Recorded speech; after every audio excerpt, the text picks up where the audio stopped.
the sun's setting, the ocean's big. And you have those moments, dude, where you're just like, what am I doing? The ocean's big. I'm tired. It was my third day on. And I had this moment where you're just like, all of a sudden you go from super confident to freaked out. And so I make a game time decision. I grab a crimp below the 2-finger pocket. I cross into the 2-finger pocket, stand up, and now I'm really at like the freaking lip. But I also, in my head, I'm like, oh, dude, now I'm off route. I don't know what to look for. I'm not doing it how Ross did it. I'm crossed up, but I'm committed. And I find a crimp literally right at the top of the cliff. I see some chalk and I go for it, and it's a freaking jug. And you know that like moment where you just like relax and, you know, top it out to a beautiful Spanish sunset and have some wine with the boys to celebrate. But I wanted to share it with you, with everyone, I guess, now that I think about it, because I'm on a podcast. Yeah. It didn't feel like that for a second hearing the story. I was like, oh, I'm just hearing the story. Yeah, I was definitely there for a moment. And it's just interesting how as you climb more, you don't get as many of these moments where you like confront fear, you confront your self-doubt, and then even oscillate between those feelings in the moment and then make good decisions and then come out triumphant. And it's not like it was death defying. It's not like it was super hard, but it's just like those moments are so few and far between for me now, where I kind of needed everything I had in that moment to come out triumphant, that, you know, makes those impressions on you. And I feel like, oh yeah, that's why I like climbing. That's what it is. It was that.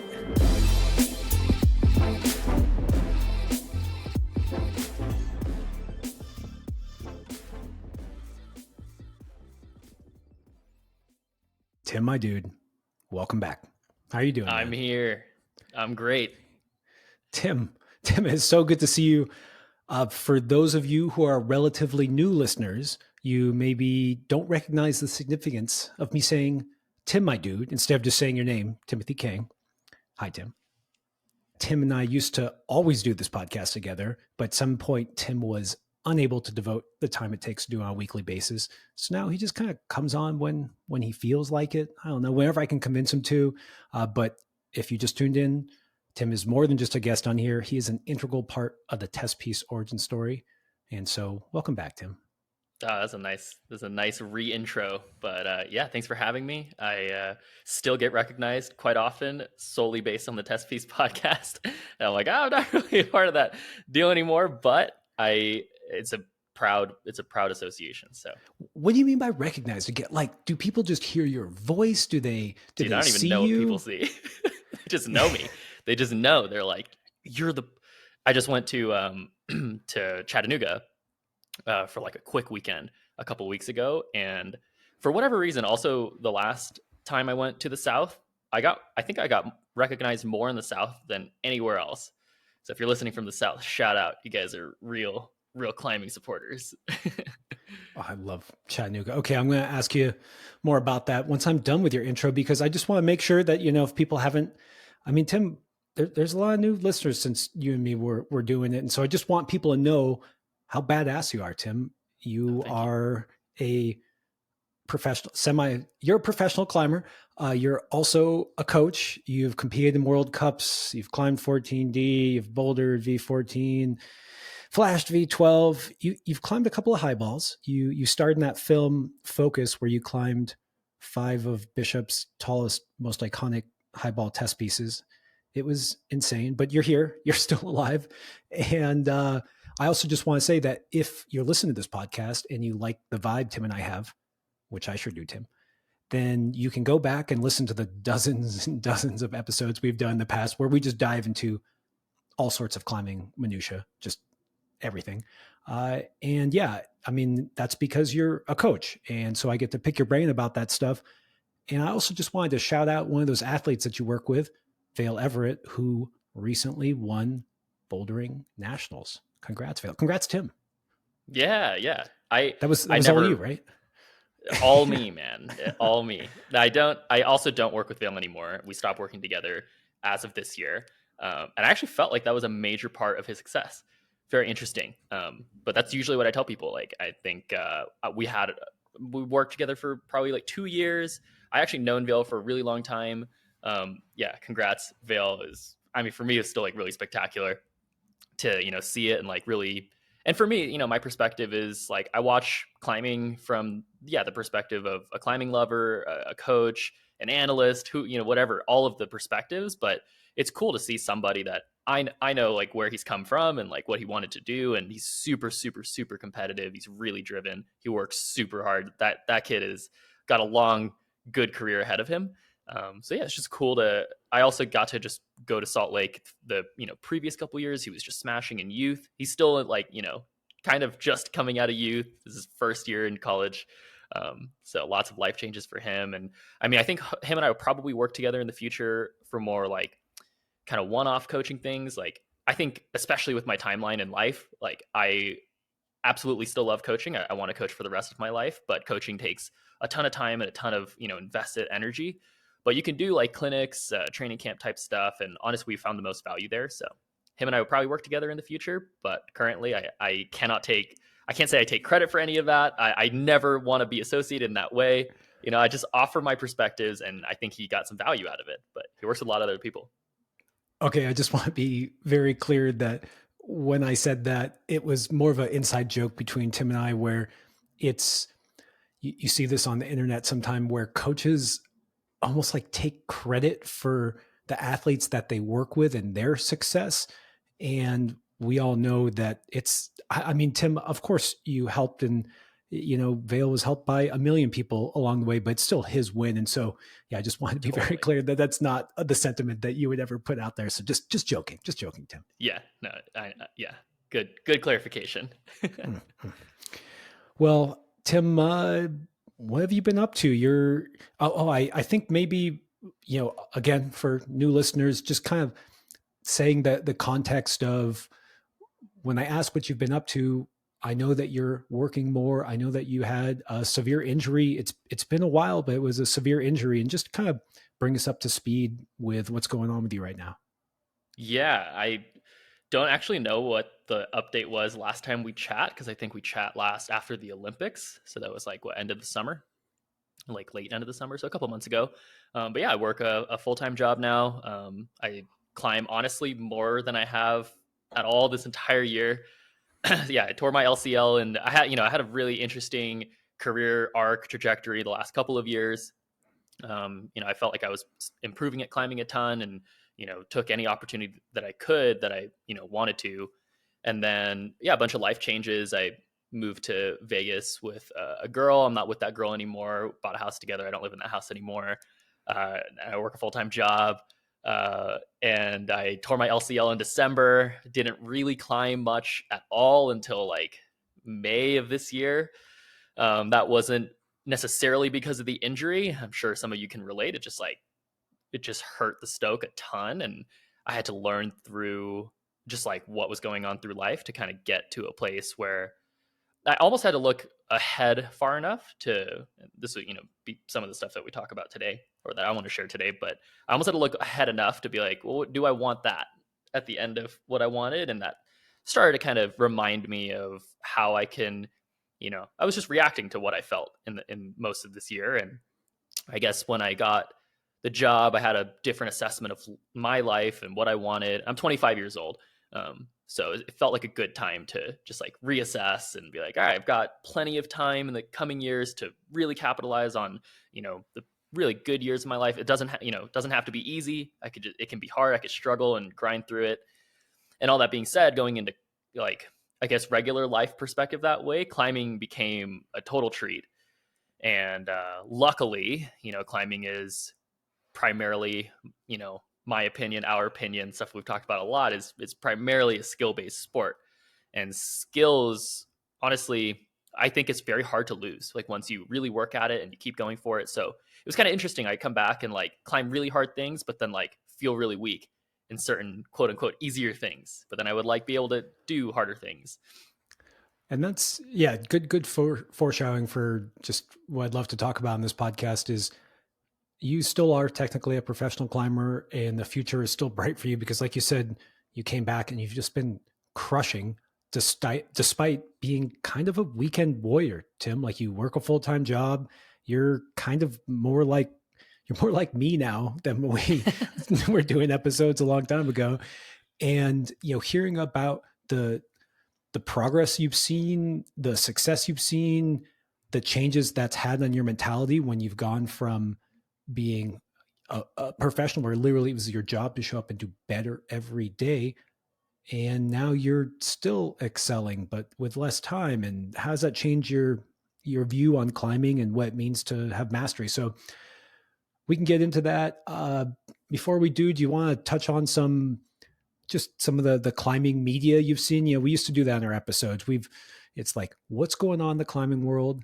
How do you think about it? Because you're someone who knows all these people. You've competed with all these people or climbed with them. And so I always love hearing your take because you're 25 and you're, maybe a little more finger on the pulse than I am. Yeah, I definitely now that you're saying that, I'm like, yeah, it used to be, every comp, and also like everybody used to go to all the comps and like just hang. Now I feel, and I don't live in Salt Lake anymore where everybody else lives. But I still tried to, that's another thing this year. I've watched more climbing than I have in the last couple of years. It's just, I don't know. Maybe, I don't know. Actually, I don't really know why. I just like, sometimes I look at it on YouTube and I'm like, cool, I'll just watch it. And then I get pretty into it, get psyched. But funny enough, well, talking about getting into this podcast, I decided that, yeah, it's a good idea to go. The best news for climbing is just YouTube homepage. And the hilarious thing was right when I went to YouTube, I saw the number V17. Like I saw V17 like 4 times. And I was like, dude, what is going on right now? Like, yeah, okay. So I saw like today so I had to watch it before we hopped on, but I saw the Wheel Rock channel. It's Noah and Ben Wheeler's channel.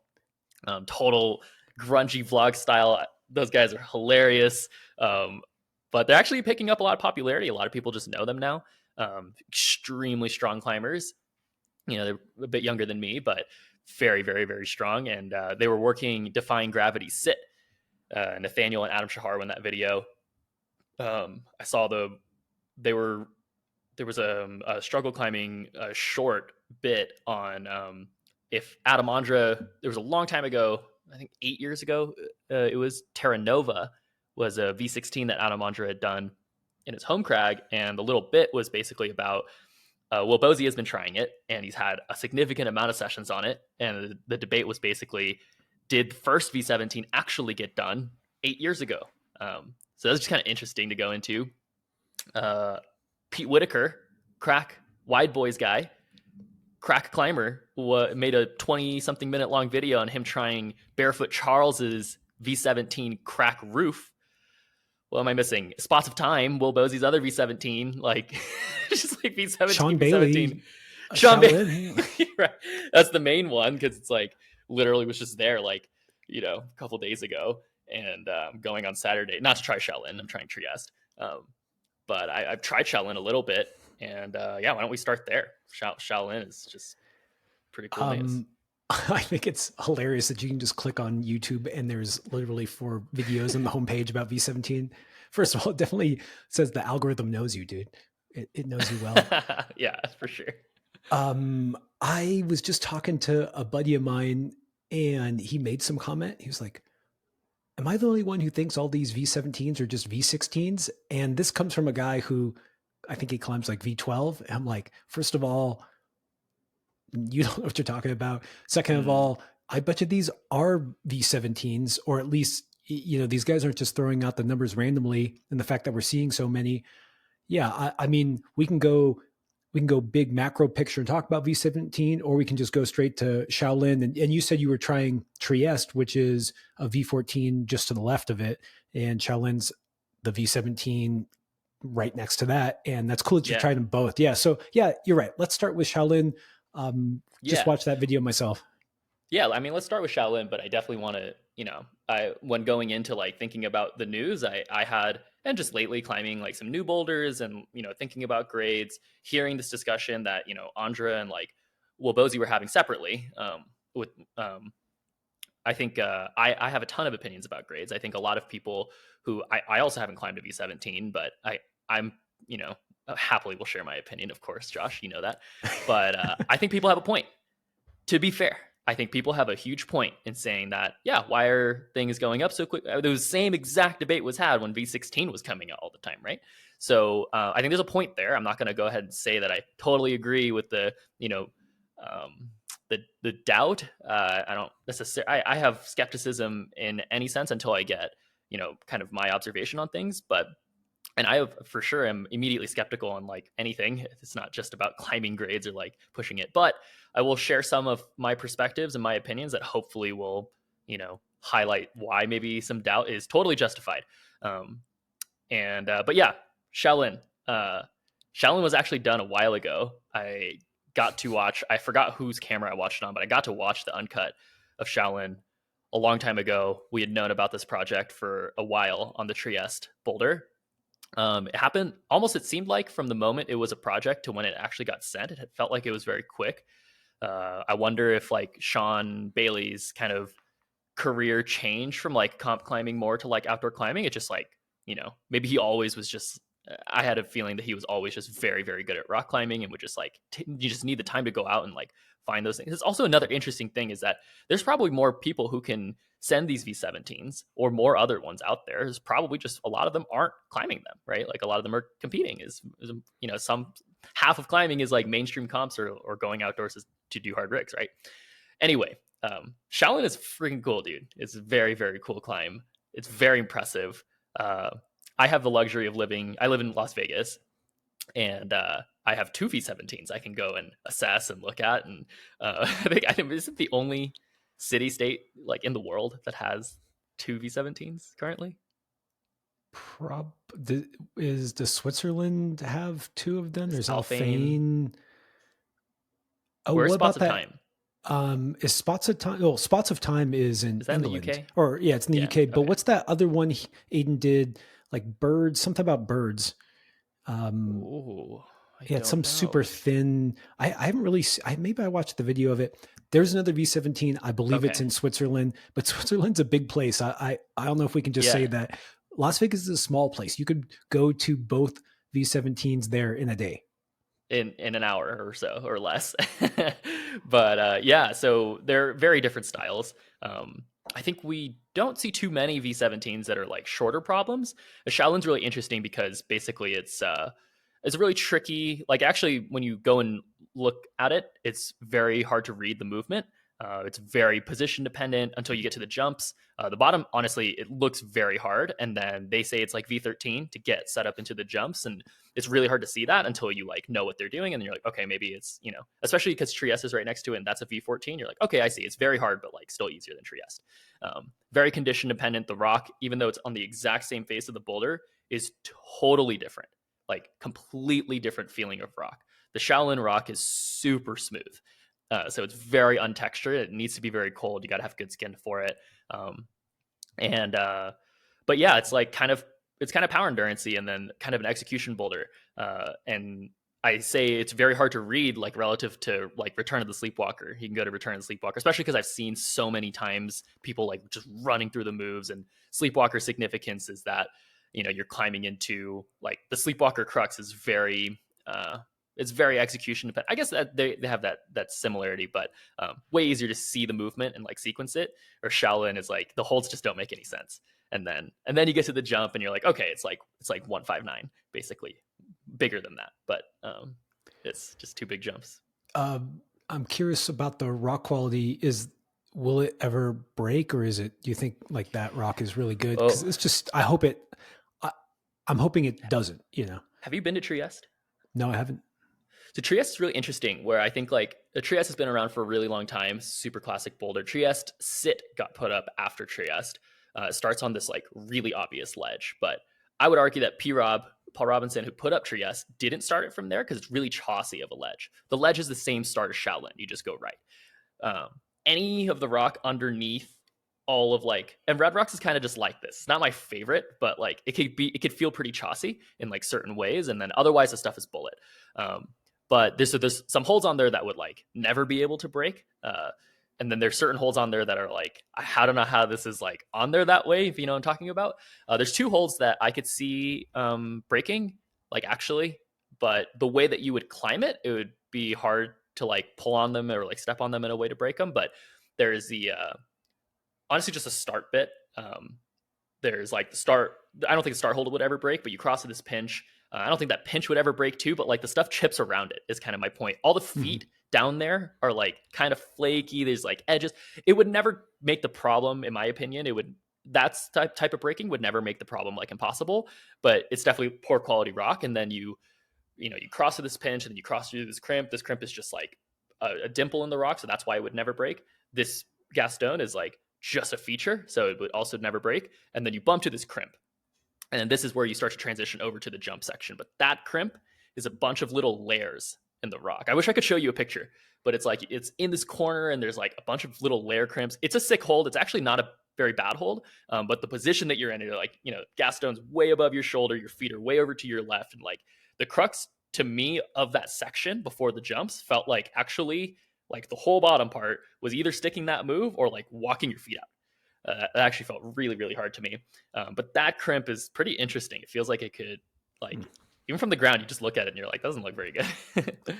I mean, it's a really good looking line, at least from the video. Dude, yeah. Like it looks dope, man. And like, I like when new hard problems get put up and they look good versus just kind of some traverse or, sorry, Terra Nova. I mean, I think even Adam Ondra kind of said it wasn't the best climb out there.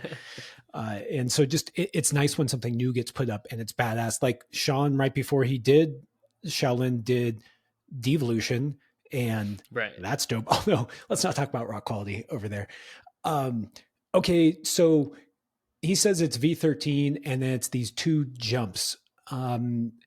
I don't know what the Darth grader, I don't know how it's supposed to break down for it to be V17. I'm always a little skeptical of those like grading calculators, because it just doesn't quite work out like that in real life. But I will say that if it's only V13 up to those two jumps, those jumps better be damn hard. I mean, it's just two moves. Yeah. It's just two moves, man. So yeah, the Darth grader thing you're talking about, it's very interesting, is basically like, can grades impact like, the red point crux of a grade? And, you can imagine if you do like a V10 into a V10, really depends on like the next part of the V10. Like, are you tired in that? Does this climbing beforehand, does it make you tired for this type of climbing? How much harder does it actually make?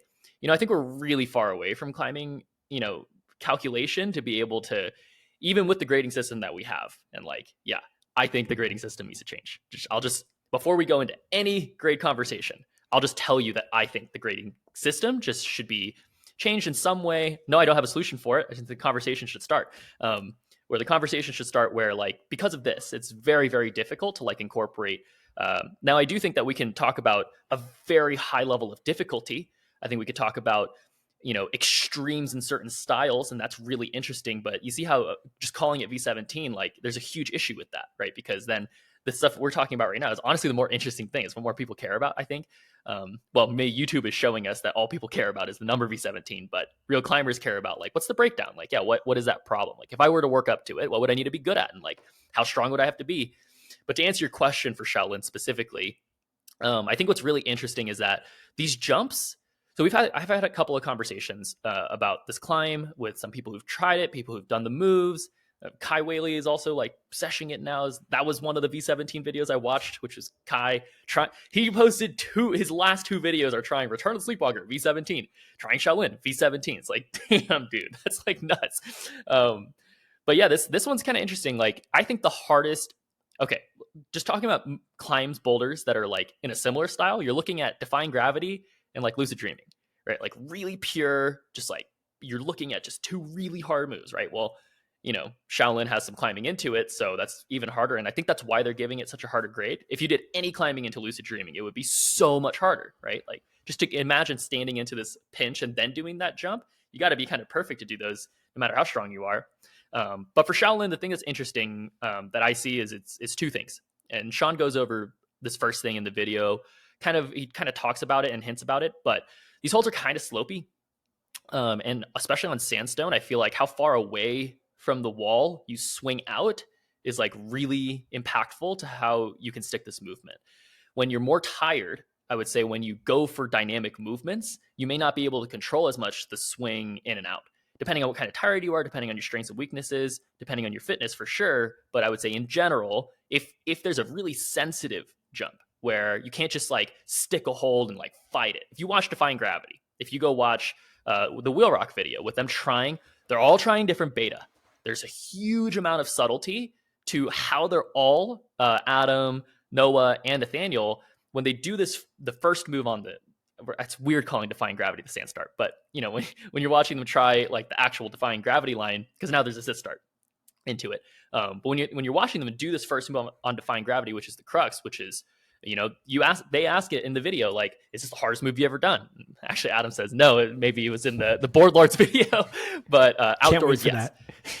Yeah, hilarious. But probably true actually. But when you're looking at like a super difficult move like that, there's less sensitivity, I think, arguably, you know, compared to Shaolin. There's less sensitivity on the backswing. It's more about like the timing of the engagement, like where your arms are engaged when you're latching. There's different types of sensitivity. And I would argue that if you were doing Shaolin into Defying Gravity, maybe we would fight the grade a little bit. That's kind of the point I'm trying to make here, where it's like, maybe the sit into Defying Gravity wouldn't make Defying Gravity as hard. I could eat my words here. It could be way harder. But Shaolin seems very sensitive of a dynamic jump because the holds are slopey, because especially where your feet are. And for me too, like this is what I was just talking with Nate Williams, because he's tried, and he also just saw Kai do the first jump with a totally different foot that no one's been using, which is lower foot, and helps if you're taller to kind of help with the displacement of your body.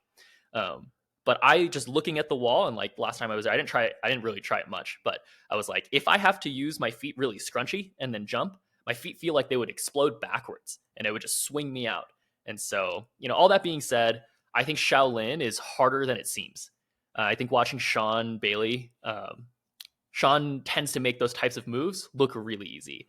I would say here's another thing about grading in general that I think needs to be fixed in the grading system. This is the main thing I think needs to be fixed in how we use the grading system. Is people what I hear often is the narrative of, but it took me way longer than I expected. Okay, well that just means a bunch of different things. It can mean a lot of things, but that actually tends to be a factor in grading it, which I don't think is actually corollary to what the grade actually is. But it shows me a ton to see Sean take as long as he had done to connect the two. And what that showed me was that doing the second jump from lower was probably more sensitive than he thought, way more sensitive than we probably would have guessed just by looking at the climb. And yeah, that indicates like how hard, it's an interesting thing. How hard is it to do the second jump on Shaolin after you do Shaolin, right? Like after you do everything up to there. That's an interesting grade. Yeah. I mean, all of this gets to this idea of, if you do it perfectly, like, okay, you're on slopey sandstone, if you jump into the right position, like, is it physically that hard? You know, so, and then stacking those on top of each other and doing V13 into it, which makes doing something perfectly and jumping to the right position perfectly that much harder. And then that also feels kind of weird when you're like, what if it's not that physically hard? And maybe, you know, like we're talking about Shaolin and Sean Bailey, and I guarantee you it's physically hard on top of the technical difficulty. But we also like, I think somehow deeply when we think about grades, we think about physical ability also. And I guess the thing I wonder, so hearing Kai Whaley, I don't know Kai, he's young though, right? He's like a young kid. Yeah. Yeah. So yeah, he's 18, 19, I think. Okay. He's just like probably, you know, done lots of indoor climbing, lots of that like dynamic stuff. He's just out there trying V17 and like, there's something a little weird feeling about that where you're like, shouldn't this be like, if this is the hardest grade in the world, you know, how's this guy making progress on some of these things? And I know he's really good. His brother's really good and just did Grand Illusion and everything. And the thing I wonder, and I really don't want to take anything away from Sean Bailey, because I actually like want to make a bet with you where it's like, do you think the grades will come down like on Return of the Sleepwalker and Shaolin? Just think about that for a second, because I'm actually probably going to go with they're not going to come down. And I think Sean Bailey is not only is he one of the best climbers we've ever seen, I think he's well suited to rock climbing as well. So you can't just say, oh, like any old comp climber could come along and do well on rock. I think actually Sean is an incredible rock climber and built for it and has a style to it. But the thing, sorry, I'm going to keep on going. I know it's a big rant. But the thing that I wonder about is that we've seen grades do weird things when we have new technologies. And sometimes that technology was climbing gyms. And I always use this example of Waco, and they would give these hard grades to Waco roofs because no one had ever freaking roof climbed before. Like Good they're point just you're like, making. this is insane. You know, there's jugs, but it's like upside down. And then we have roofs in every freaking local climbing gym. All of a sudden, Yeah. roof climbing not that hard. And so sometimes when I see this stuff where we're talking about low percentage dynamic movement, be like that has to be executed perfectly, and then you create a whole generation of kids who are exposed to jumping to three finger drag slopers, Mm. and then all of a sudden you put them out in the world, and you sell MOOCs on these projects. And my hunch is that one of the reasons why that got that grade is you put both Sean's next to each other. You on this project, you put Daniel Woods on it, you put Jimmy Webb on it. I'm blanking on some of the other names, but I know all the big names in climbing went through and tried that climb. And then seeing Sean Bailey's success on it, you go like, oh, well, look, all these guys tried it. They can't do it. So it Hmm. must be really hard. But maybe Sean learned things that they didn't in their career and got excellent at it. And it's not to say it's not unbelievably hard. It's just like, again, goes back to this idea of grading and new technologies. And those are just Totally. some of my thoughts. Okay, I'm going to make a couple points here. I think these are just super interesting to consider when you're thinking about grades. Like, if you're going to think about grades this way, the first thing I'm going to comment on, because I think it's just a little bit quicker, is Kai.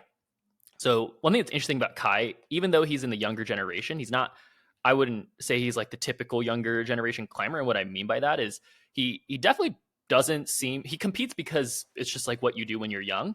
He doesn't seem that psyched on it. He seems very psyched on outdoor climbing, and I think he still will compete for a while. But he seems very psyched on outdoor climbing. His build and like his strengths in climbing are like, he grew up here.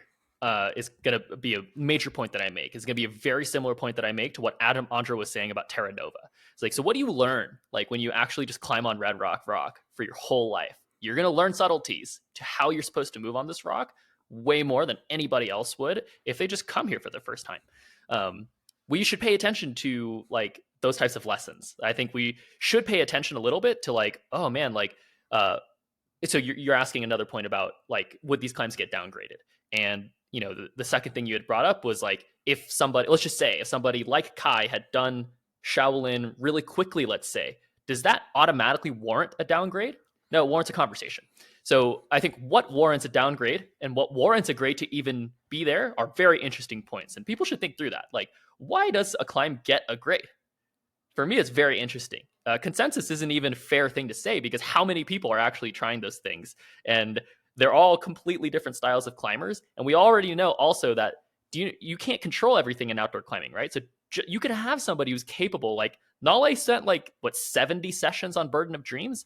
Like, I would argue he was capable of doing Burden of Dreams well within like way before session number 70, right? So there's just a thing with performance also that we have to take into account, that it's not like these people got to a metric as like, oh, this person is able to do this climb.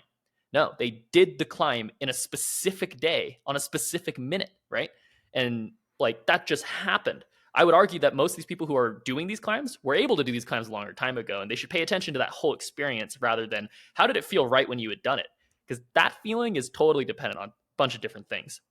That being said, like if Kai does something like Shaolin a lot quicker, that could also just because of different types of language fluency that he has on this type of rock. So I want to protect Kai. Not that you were like bashing on him or anything, but I do think people would.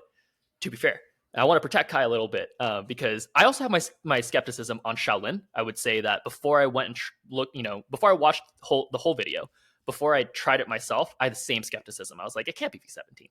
But just look at it, right? Like do the math, do the visual math. Like there's no way, right? And like you could do that about a lot of climbs. And then I tried it. I looked at Kai, climbed with him a bunch, and the strength that he has is very specific to this. I would say this type of rock, this type of movement, this types of holds on Shaolin. And if he had done it really quickly, I would say it's cool. We should assess it. And to downgrade something, I think it's far more complicated. So my point here to answering that question is just because someone says it should be downgraded, I also won't just agree right away. I think it'll be something to consider. I just want to ask you why you think it's worth to have these conversations around something like V17? We're talking about Oh, the highest grades, and I just know that sometimes I get turned off to hearing a bunch of grades. It's like, who cares? Like, let's just go climbing. And I mean, I love climbing of all kinds. I love comp climbing. I love board climbing. I love outdoor climbing. I have a sport. I was just deep water soloing, Tim. I like it all. And I do find it's interesting when we're talking about these things. I think it's because for me, we're talking about the very limits of our sport, the mm, what's possible, and grades are a stand-in for that. They're not objective, they're subjective, but the reason why grades get put on something is to signal, hey, this thing's really, really, really hard. Perhaps the hardest thing a human has ever climbed.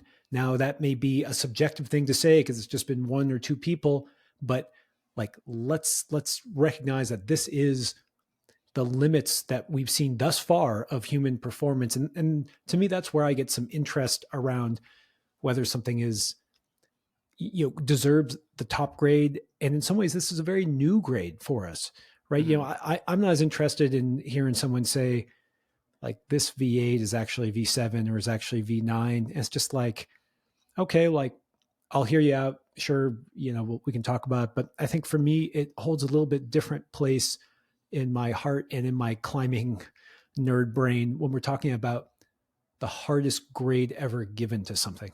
But yeah, what do you Yeah. think? Well, to be fair, I don't think that grading as a conversation point is only interesting in like the hardest grades. I think it just so happens that probably, just tons of people like jump more on those conversations. But I would argue if you go to the climbing gym, like most people are arguing about like the sixes in the gym and like the fours in the gym and the nines in the gym. Is that a real V10? Like, that's a text I get all the time. It's like, Tim, I did this one on the board. Is it real? Like, is it legit? Do you count it? I'm like, oh, interesting. Like, it's a very interesting point you're making. So to answer your question, like, why is it interesting or like, why is it important to talk about this stuff? Um, I think because two things, it really matters and it really doesn't matter. Is really like what we talk about is like, it really matters because I agree with you. I think like difficulties are totally subjective because they're just based on your experience and how you operated through your experience. And my body's very different than your body. And like, a lot of the climbers that historically use grades maybe were similar builds and whatnot. But let's just face it, grades are subjective. But the attempt is to make them objective, right? The attempt is to go to Black Velvet here and be like, I'm going to go try Wet Dream because I know it's a V12. If I do a V12, that means something about me. I think people are really interested in that type of thing. So that's why it matters. It doesn't matter because climbing is still just climbing. Like you're looking at holds and things you can do with climbing holds. Like when you step onto a V0 or VB or whatever, a V1 for the first time climbing in the climbing gym, you don't care what the other grades are. You see, you're like, wow, some of these things are way harder, but you just pull on, you move, you try something that's really hard for you, and you're like, what's the next grade? And so like that's why it doesn't matter. All you want to know is like what's harder for me. Why I get really interested in grading is because it's super inconsistent.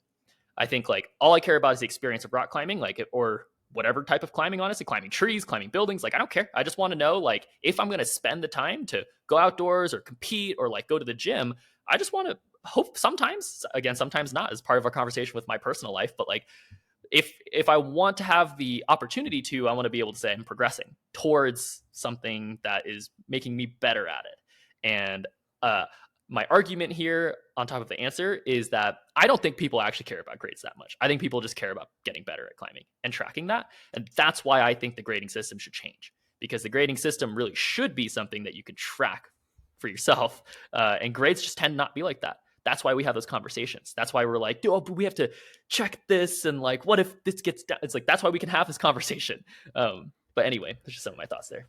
Yeah, I'll finish the talk about grading with just I always think that grading is great because it gives you something to talk about when you can't climb. Like you're around the campfire, you've been climbing all day. We can't always climb, and I always liken it to kind of baseball stats where you just get to argue. I don't know anything about baseball though, Tim. I know nothing about baseball, but I know that they have statistics in baseball, and it just allows you to kind of BS about it and just have fun. And yeah, well, let's close out on Shaolin. and again say that I just loved seeing that video come out. And oh, did you see there was a little Testpiece cameo in there? Just a little, Yeah, just a two shout out. second little bit when I was talking to Sean. I think it's an incredible climb, and I actually am going to if I were a betting man, I would. You know, it's funny, Tim, was I did a pod recently with Natalia, and I said if I was a betting man, and I said I am a betting man. So, Tim, I if you want to, I will bet you $100 that Shaolin stays V17. Okay. And if you want to parlay that, we can talk about Return of the Sleepwalker, and I will say that Return of the Sleepwalker also stays V17. Well, I do, because I do agree that Return will stay V17. My personal opinion is that both climbs are V17, but I do think that more likely Shaolin would get downgraded. But the real question is, how is that agreed upon or proven?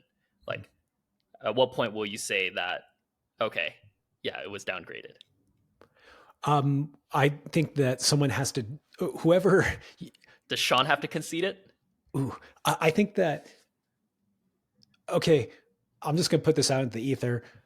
I'm not going to listen to anyone's downgrades, especially yours or mine, on something that we haven't done. So once Shaolin gets done, whoever does it, I would love to talk to and hear what they think and see, because Okay. if they have to downgrade, If like Sean's not going to downgrade it, but the next ascensionist might downgrade it. So whoever is the second ascent, please come on the podcast and tell me why you downgraded it. All And right, well, I'll that'll take the sell. $100 bet.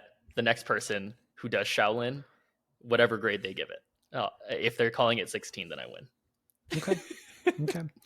If they call it 17, you win. I do think that the Defying Gravity sit looks even harder. And watching that video, Agreed. the Wheel Rock video, dude, I love that. I love, I did a pod with Ben and Noah The and wheelies, Adam. yeah. Yeah. And Nathaniel, we did a pod with. And watching them on that, I mean, first of all, gosh, they're strong, dude. They are just so strong.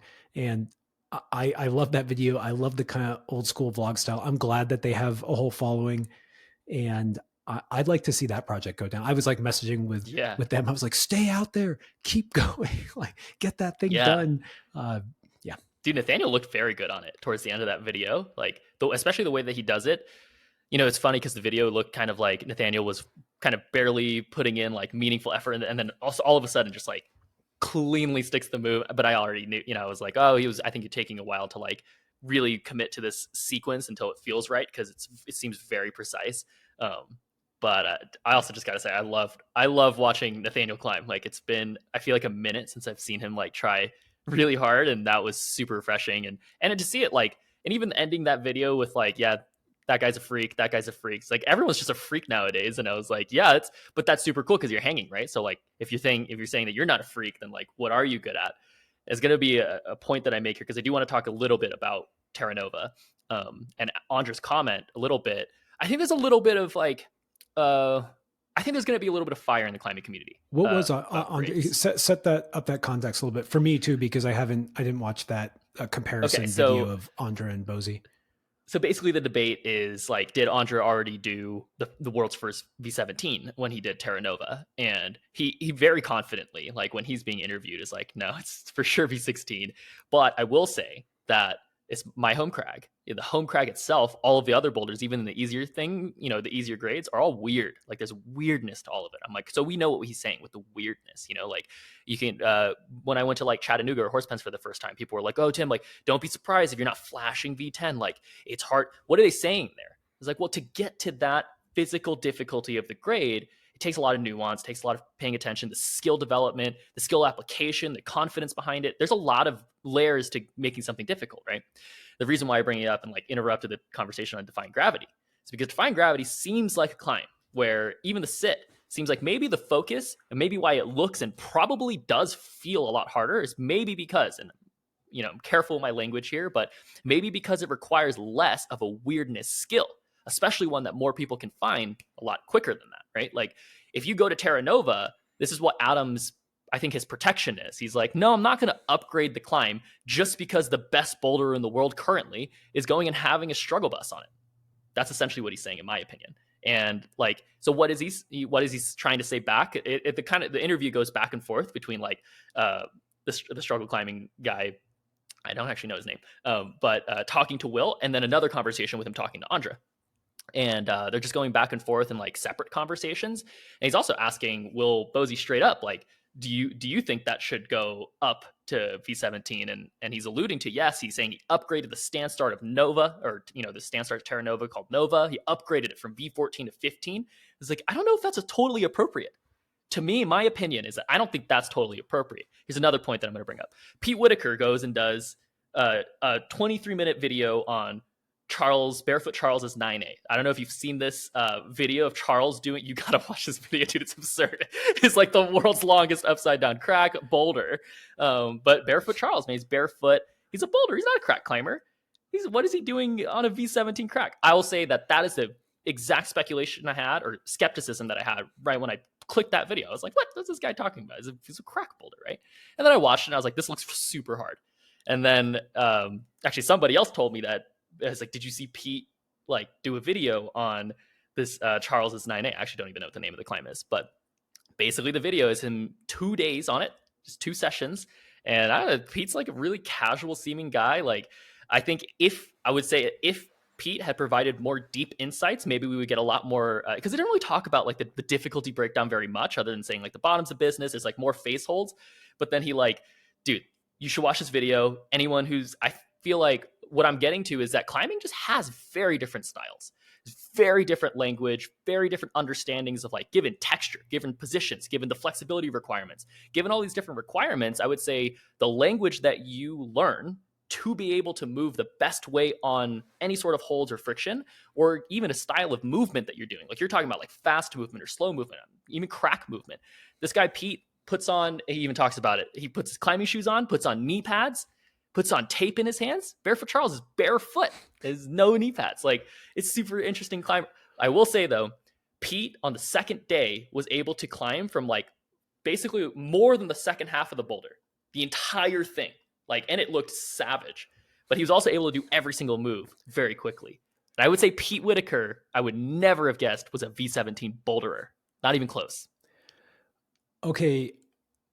I think what it boils down to then for me is that there's an element of strength involved in climbing, clearly, right? You got to be able to hold a grip no matter how good. Okay, this is a classic conversation you and I have. Okay, you can hold the position perfectly, or how to get into this position perfectly. You're still going to have some requirement in physicality to hold a hold. And then there's almost like this technical ability. And when Adam Ondra says weird, I would argue that Adam Ondra is maybe the best climber in any weird style because of his Agreed. mobility, his ability to utilize that mobility and body position. He has incredible finger strength, and he uses that finger strength to let himself contort's the wrong word, to put himself into body positions that are optimal for whatever weird facing hold is required with an awkward foot. And so I'm going to go back to defying gravity, sit, stand, whatever. And you have to have amazing technique to stick that first move. We've seen it done, 4 ways? We saw Daniel Woods do some crazy keep his foot on clamping using a nothing hold. We saw Jimmy do it with a heel, which is how Nathaniel did it. And your heel cuts, but it lets you, hit that hold in a good position. We saw Noah Wheeler campus it. And we also saw Austin Guyman do it with a pogo, which is how Adam Shahar did it. And so all of these are like this attempt to land in the perfect spot to make it as easy as possible. And all that stuff is their different attempts to make it as easy as possible. But when it's done as easy as possible, you still have to basically catch a bad edge on a steep wall with one arm. That's like really what we're asking. And those guys in those videos all can do that well Mhm. better than potentially anyone else in the world. And so I think this is where like there's this interesting question where Will Bosey also probably can hang one arm edges or jump to one arm edges better than almost anyone in the world. But then and Adam Ondra on the flip side probably has the best ability at making a move as easy as possible. And so I think that where I feel maybe it's like, I don't know if it's the gymnast in me or the old school person in me, but I always think that when we're talking about difficulty, no matter how much you can get that move as close to easy as possible or optimal as possible, I still want there to be an incredible strength component involved Mhm. in it. And so if I think of something that's V17, like Shaolin, let's say that move is just unbelievably precise and Mhm. delicate. I want it to still be literally V17 finger Mhm. strength demonstrated at the same time. Otherwise, I feel like it somehow is missing it. And like maybe someone who's only, merely V12 strong could accidentally do the Mhm. boulder because they're like, I don't know, I just jumped in the right position, did the move, cool. Mhm. And it's like, wait, well, then is it really that hard? And so I think that's where like the tension comes for me. And it's kind of like these opposite ends of the spectrum, but I want power to fundamentally be a requirement. Yeah. I think yeah, it's really well said, at least to like highlight the points of like why grading is so gray. Um and I think what I because we could just keep going. I think the way that I would want to close like my thought on that, just to piggyback off of what you said, is what I believe in so far, and based on my observations of trying hard climbs. I've tried Sleepwalker, a good bit. Um, I've tried a fair amount of other hard climbs, like in the high end range. I haven't really tried a V17, and like I would love to. Actually, been getting pretty psyched on like maybe going to Alphane one day. Alphane looks just so fun for me. Um, but what I will say is that my understanding of climbing, especially being like a long, long time Adam Ondra respecter and just someone who I would have considered like a very strong sensei of the sport, like really mastering it, what it really took to master him, what his definition of mastery was for the sport was, I think, really similar to what you're saying. And I think you're, encapsulating it very well, which is like he looks and focuses on the easiest way to get through movements. Because like, what is climbing? Like, what is climbing? So I'm using my body and my strengths, my weaknesses, taking that into consideration to move amongst these holds that I have, right? And the physical component is once you find the method and feel the method and confidently go for that method, then what's the physical requirement? And my point in bringing up Defying Gravity Sit relative to something like Terra Nova was it seems like if you I don't want to say this, but it seems like maybe it's for the people who are trying it, or for more often the climbers, it's easier to find the easiest way to do that climb. And it's not easy. It's physically very difficult. But there's not too much more you can trick on it. Like we already know, like basically all the options. Probably if you're already that strong, like you're gonna go there and like immediately feel what the best option is. I have a feeling that Will Bosey and what Adam Ontra's claim is that Will Bosey, you just haven't found the easiest way to do this climb. So you're maybe doing it currently at V17, but there is a way to make it easier. And they actually talk about this. Like there's a sequence where I don't know if you know the boulder much, but there's like a sequence where Andra is on this pinch, gets his full wide stemming and crosses way under to this wrap. And Will basically was saying, he's like, I've tried that move, that sequence so many times, and I still haven't been able to do it. And it feels so hard for me. It's like, well, that narrative right there is literally telling me that you haven't figured it out or you can't do it that way. So you should just say, if I was to able to do it, this is my opinion.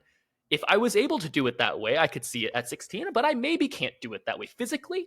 And the way I have to do it for me feels a lot harder. That's what I think grading should be. Grading should be like, well, if you're Andra and you have his build, maybe you can do it in that way, and maybe it is that grade. But my way, for example, here's another one. Here's another, sorry, it's the last one.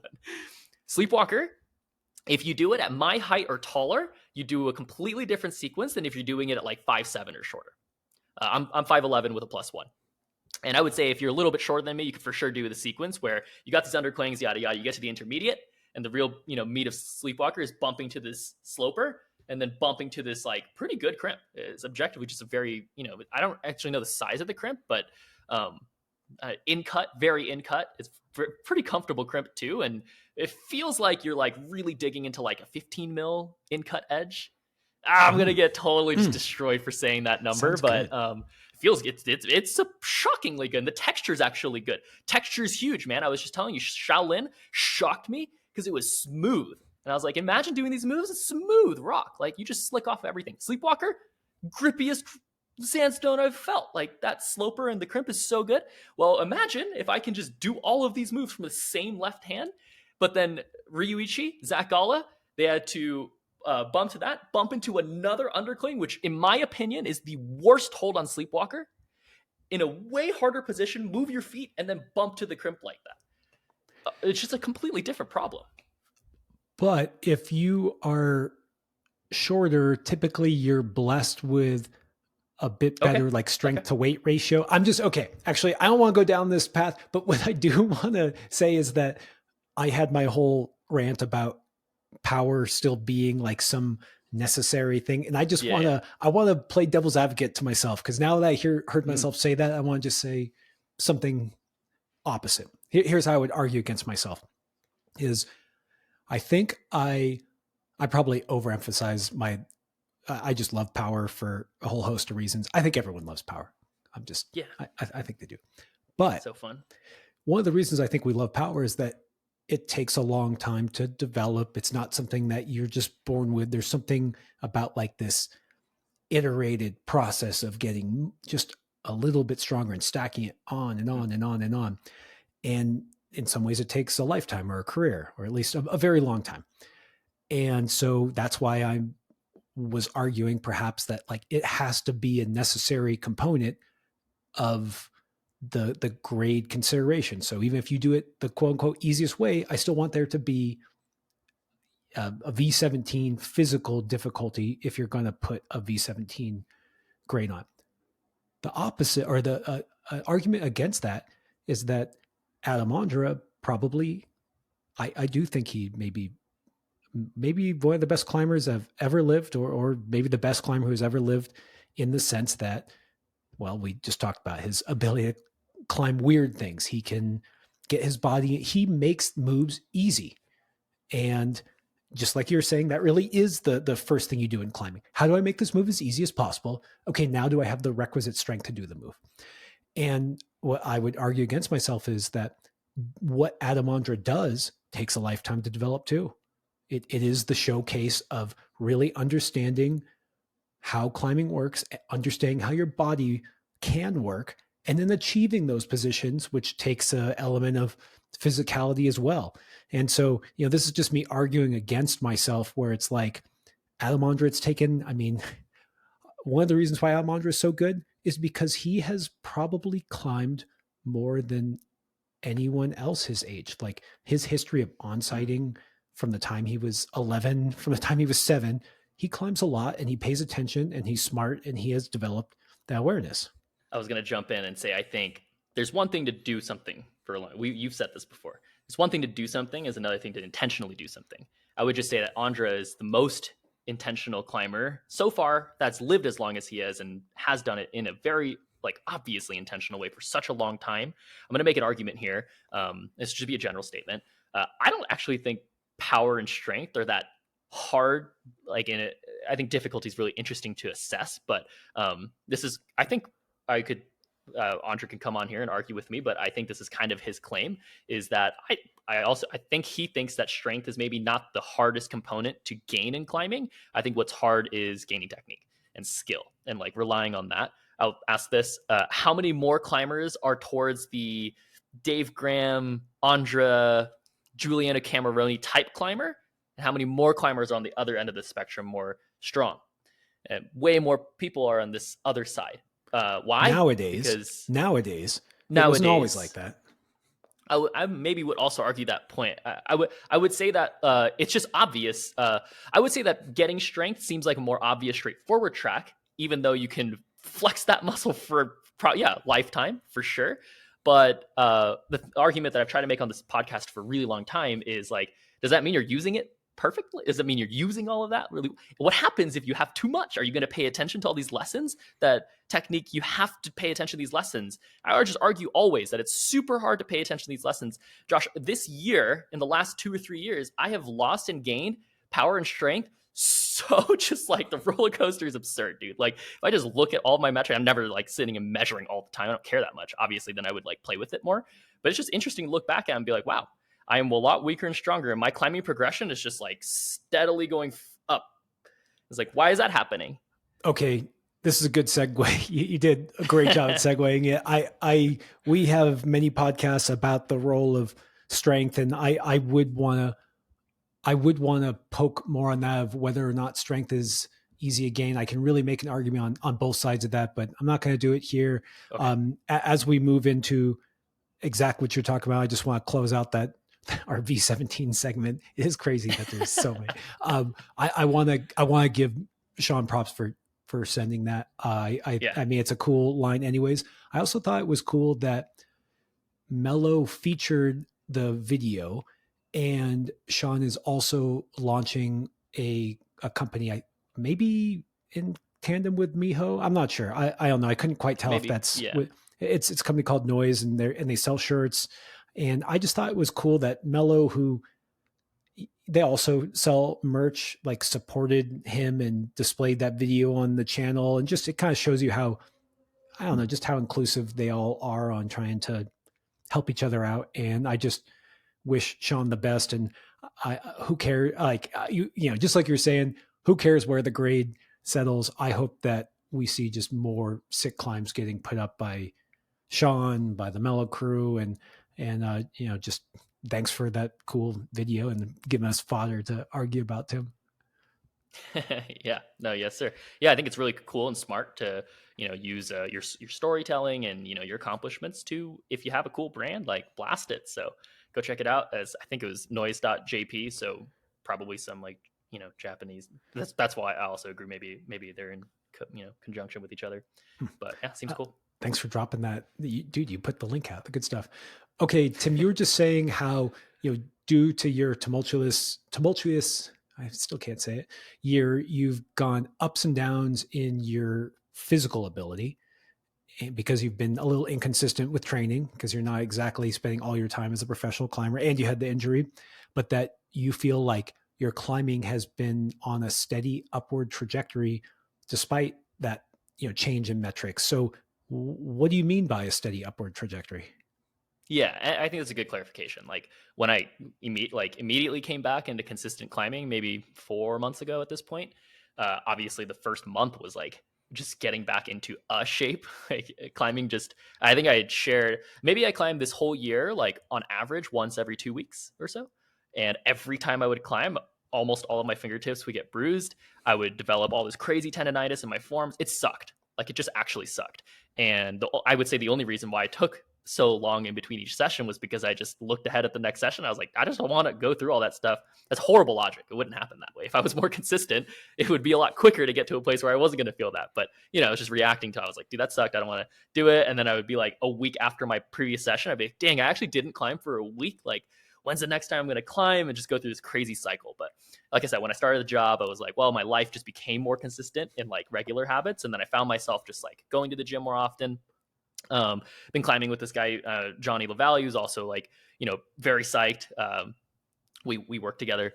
And so like, it's just nice to have the same cadence, and like, that's been super helpful. So huge shout out to Johnny. Just like, even when I don't want to, he's like, would you want to go out, check this out? You want to go to the gym or like whatever? I'm like, yeah, like it's way easier to say yes to somebody else than to yourself. It's just, I guess, what I'm trying to share. Because of that, I started going more often. And I also had a couple of like just life opportunities, some competitions, some little trips where I felt like I wanted to show up more in shape for some of those things, and that helped a lot. But so other than the 1 month where I felt like I was going every couple of days, like the longest gap between sessions that I had for about a month, 4 months ago, was like 2 days. So it really changed a drastic amount.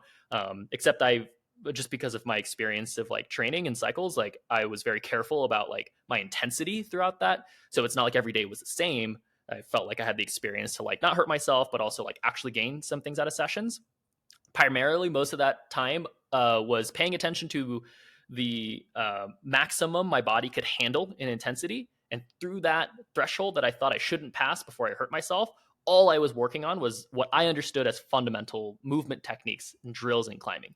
I found it really difficult for about a month to like incorporate all the good habits that I've been training and teaching myself for years, and like, getting back all the bad habits, honestly, that just kind of came. And yeah, I felt very rusty. Rusty was the word that I kept, using. Once that rust came off, I started to go and try like, harder climbs in the gym. Sorry, Yeah, sorry. I'm gonna interrupt you because I want to hear what those bad habits were that came back. Like what was the rust that you Oh, needed to dust off? the main things were like, uh, wow, these are really like gray terms, but mostly like the adjustments on the wall, not fully being able to feel solid and relaxed, and commit. All of these things I think lead to decisions, and so I'm calling a habit just like how I react to it. This is how I view climbing. So of course this is like how I assess myself on it, but I just felt like I listened too much to the bad feelings. But I would say the first time I had to work on all those things, it would take me like years to work those bad habits out. The thing that I thought was really cool was how quickly the bad habits got away. And what I think actually that the reason why that happened was because I spent so long training, trying to work on those habits through discomfort. I think I had taken years to acknowledge that working on climbing habits just doesn't have to feel good. And nothing ever felt good this year, honestly, until like this month.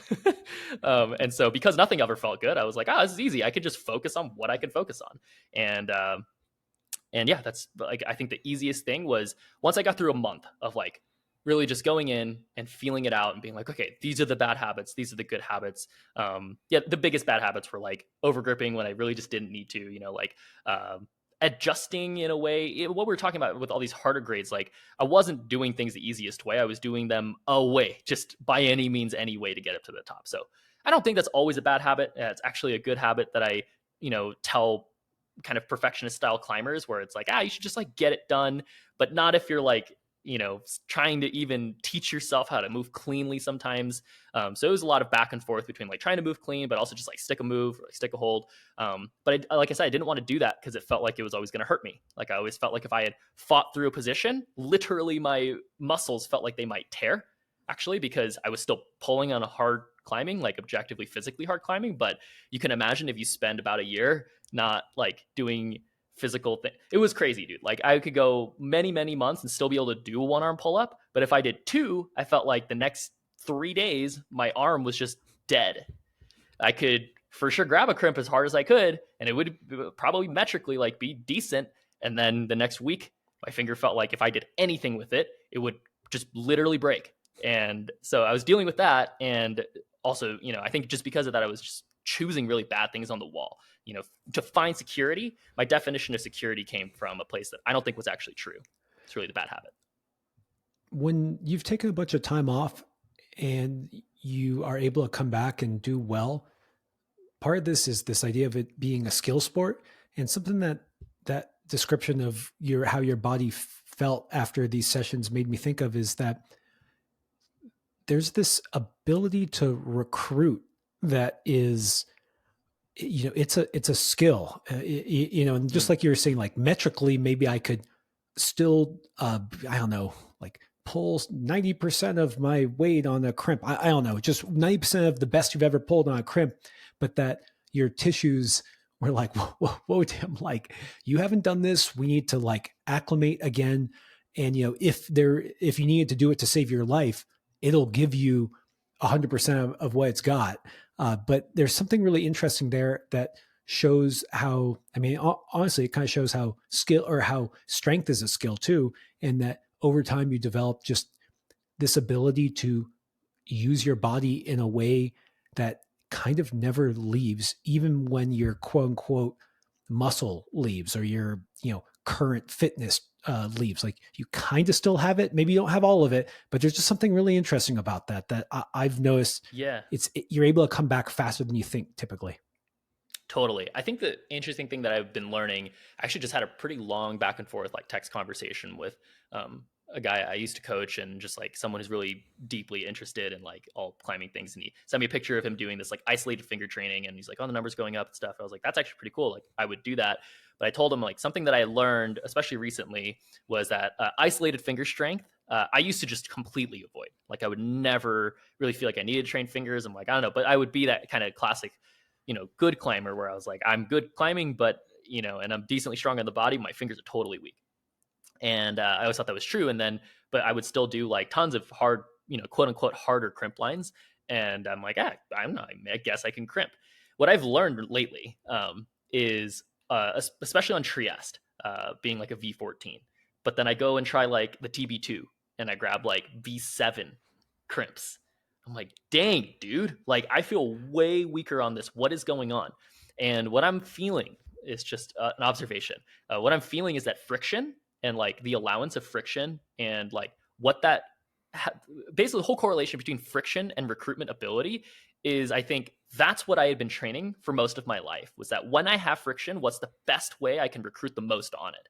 And it's just amazing how different it is to like grab a totally not textured hold and feel useless. Like, yeah, I actually can't do that.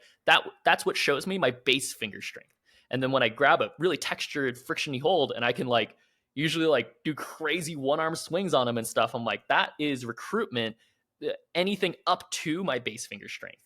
And what I'm trying to say, I think, is that with friction, it doesn't actually matter what your base finger strength is. Like it just more matters what you can do with the friction. That's more based on your knowledge, body positioning, timing, like body strength, the technique, all that sort of stuff. And then you go on the board and you're like, this is just strength. This is just like grab that hold, it's pure finger strength. And can you do that move?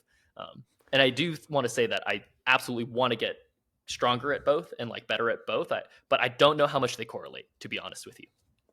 Yeah, that's really interesting. It made me think how, in some ways, when you're on these small crimps outside, it's like you can have tons of finger strength, but there's just like a physics there of like Right. you can only apply so much force to this hold, and so now it's about like how can you make sure you're applying it in the right direction to maximize the friction and the edge and get what you need out of it. And then it's not that finger strength isn't required, but having 2x the finger strength of what could even be squeezed onto that little crimp like Totally. is kind of superfluous. Yeah. Exactly. Exactly. Okay, so again, we kind of were joking that you're a little bit more of a weekend warrior than a professional climber these days. And I just want to better understand how you've had continued progression when you've had less time, and just kind of like how your mindset has changed, and whether, what's been good about that and what maybe you've struggled with having a real job. Yeah. Okay. Well, we'll start there. If you work a full-time job and you climb and you take it seriously and you progress and you climb hard, dude, respect. That sounds really silly, I'm sure, for a lot of you out there, but I've never really had a full-time job, and it's really hard. And the work that I'm in is like mentally demanding, I think, and not just like monotonous tasks. So like my brain is fried like at the end of each work day. I'm just starting, so I have to work like just until the work gets done. Sometimes it's like tough hours. So it's not like I could even still, for probably a while, like follow a consistent timing regiment for like climbing and training. But yeah, it's respect for anyone who has a full-time job, full-time gigs, like other responsibilities in life, and improve at climbing is really difficult. That being said, what that has allowed me to have in climbing is, first of all, I think like when you don't have too much time to obsess over it, you really just do have fun. Like I think you just appreciate more. You don't nitpick over like all the crazy like micro ups and downs and stuff, like, oh god, I wish I was better at this, or I wish I did that. And it's like, nah, I don't care, man. I got to go in session for the second time this week and I'm super psyched. Like, you just have smaller wins, and those wins really do add up. We've talked about this a lot before. And that fun kind of allows for a very different focus. Like this is the major thing to answer your question, like what's really been still allowing me to progress. I think before I actually answer that, I want to talk about like what is progression in climbing. Like at certain levels, when you're V1 to V2 is a very different type of progression than from V4 to V5, right? And then from V10 to V12, it's like very different you can progress, right? Like obviously, if you're a V10 climber and you've never climbed a V11, like what do you need to do to go climb that V11? And which one are you picking, right? Because like the grades are anyway. Please don't open that can of worms again. But I think for where I am, especially what I've like gone in ups and downs, I think I still have what I've learned is I have tons of room to grow in, and this may sound silly. It feels silly to me. I feel like I have tons of room to grow in technical climbing ability, in mental climbing ability, and physical climbing ability. But I think I still have low hanging fruit in not the physical realm. So I've just been leaning on that as much as possible. What that means is like what I was originally talking about, which is like habits. Like I think climbing is it's moving from point A to point B over and over again and using the best of what you have. And a lot of that has to do with like if you ever watch yourself slip, if you ever make an error in climbing, or like it's usually really small decisions, right? It's like it's really small moments of decisions.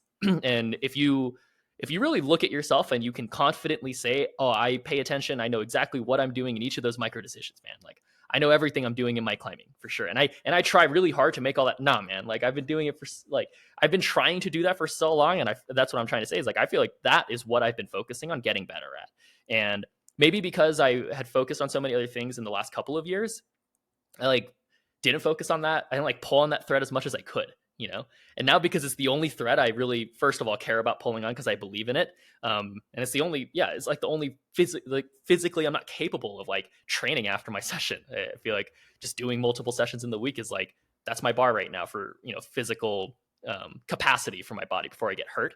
I just focus on like the technical aspects and the implementation of that technique, if that makes sense.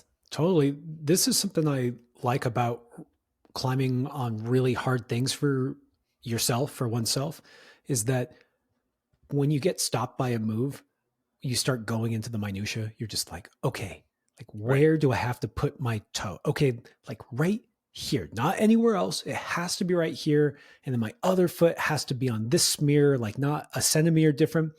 And then you finally, go deep enough to unlock that move. And then if you do that over and over and over again on a wide variety of moves, some of those things just become a little more ingrained. But because what happens is when you're just climbing, you only kind of like go to the depth that you need to do that move, right? Like Okay. Right. You're not like, oh, I'm going to place my toe perfectly on this pebble when I'm on sighting 5-6 or something. You're just like, I don't care. And so, I think that like this idea, I just like that you're like, no, there's always more layers for me to get better because you may think you're paying attention to details, but you never really are to the level that you could be. So this is what's interesting. Now that you're saying it that way, I kind of am realizing like what I focus on in some sessions. So like, I was a much cleaner climber just a couple of years ago than I am today. But it's interesting. Yeah, I didn't like pay attention as much to that stuff. But my point in saying that is I do know, I feel like on most grades below like my limit, I do know what I think is ideal. And then I try to do what I think I'm supposed to do that is ideal. And my body's just not doing it. I'm like, whoa, why are your foot shaking like that, bro? Like, oh, you put that foot on. It's like, why? Hey, it's not staying on. Like, I'm supposed to. Like, not only am I usually doing it, like, now I don't even know what I'm supposed to think about. And like, it's like repeating it because I've done it before. And like, I go through the whole brain, system of like, how do I actually keep doing it? Like, I'm more paying attention to the implementation of quote unquote perfect technique, which is just arrogantly what I think at that time is perfect technique. I think I could, keep going in depth of like, developing better and better technique. But it's actually what I've been working on lately is the implementation of that technique and paying really deep attention to it and building drills to improve on it. It's not like I'm going to have a session where like, okay, fine. I can go to a session, Josh, like 3 months ago and walk away and take it as a win. I just never did that. Like, I'm like, I could have looked at what I had done that day and been like, that was actually fine. I sent this and this and this climb. Like, I'm in a fine place. No, I walked out super frustrated most of my sessions because I was like, dude, every time I tried to do this, it was so difficult. I did this. It was like, I didn't do it right. And like, I'm focusing on my implementation of these things and like not actually what that caused in my climbing. I don't even think about what it could cause in my climbing. I just didn't like how it felt. And so going back to like the fun and the focus aspect, like the only thing that was fun for me and still is really fun for me is like when I'm on a climb, like whatever difficulty it is, I want to do my best at like making sure I'm doing it in the technique that I think is the best way to do it. And it's just been maybe for a really long, it's been a long time since I've like really worked on drills, like actually drills. And like in my warm up in the session, sometimes I'm really disciplined nowadays during my session where I'm like, nah, I'm not going to pull on that. I'm actually pretty bad at this, but sometimes I'm like, I kind of tell myself like, instead of doing this climb, you should go and do like 4 of these climbs and focus on these skills, like while you're doing this climb. And we're not going to go into what all those skills are and stuff. We've done other podcasts on, I think, some of that stuff. And to be fair, I don't know all the best skills. I'll confidently tell you that. I think there's a bunch of techniques and fundamentals and movement, just drills and fundamentals in climbing that should be experimented and discovered for, you know, your subjective experience. I'm sure one day in the decades coming, maybe I'll do it. We'll have a great book or video explaining all these crazy fundamentals, but I'm just trying to work on mine. That makes me think of something that I want to ask you about, where when you, let's say you have good technique, you're, you know, I don't know, let's just go back to Tim as a non-double digit boulder. And, you know, you have some technique that you really rely on and get good at. We'll say like backstepping. Okay, like I know how to backstep and twist him.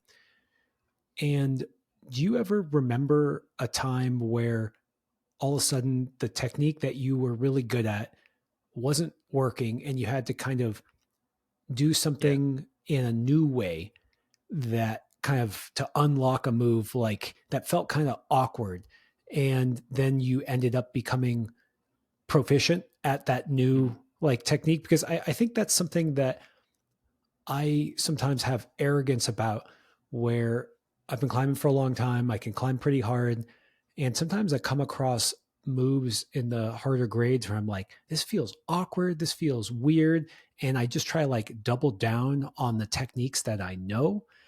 And I'd love to hear if there's like, you know, just like if you've had that feeling before and how you kind of embrace new technique.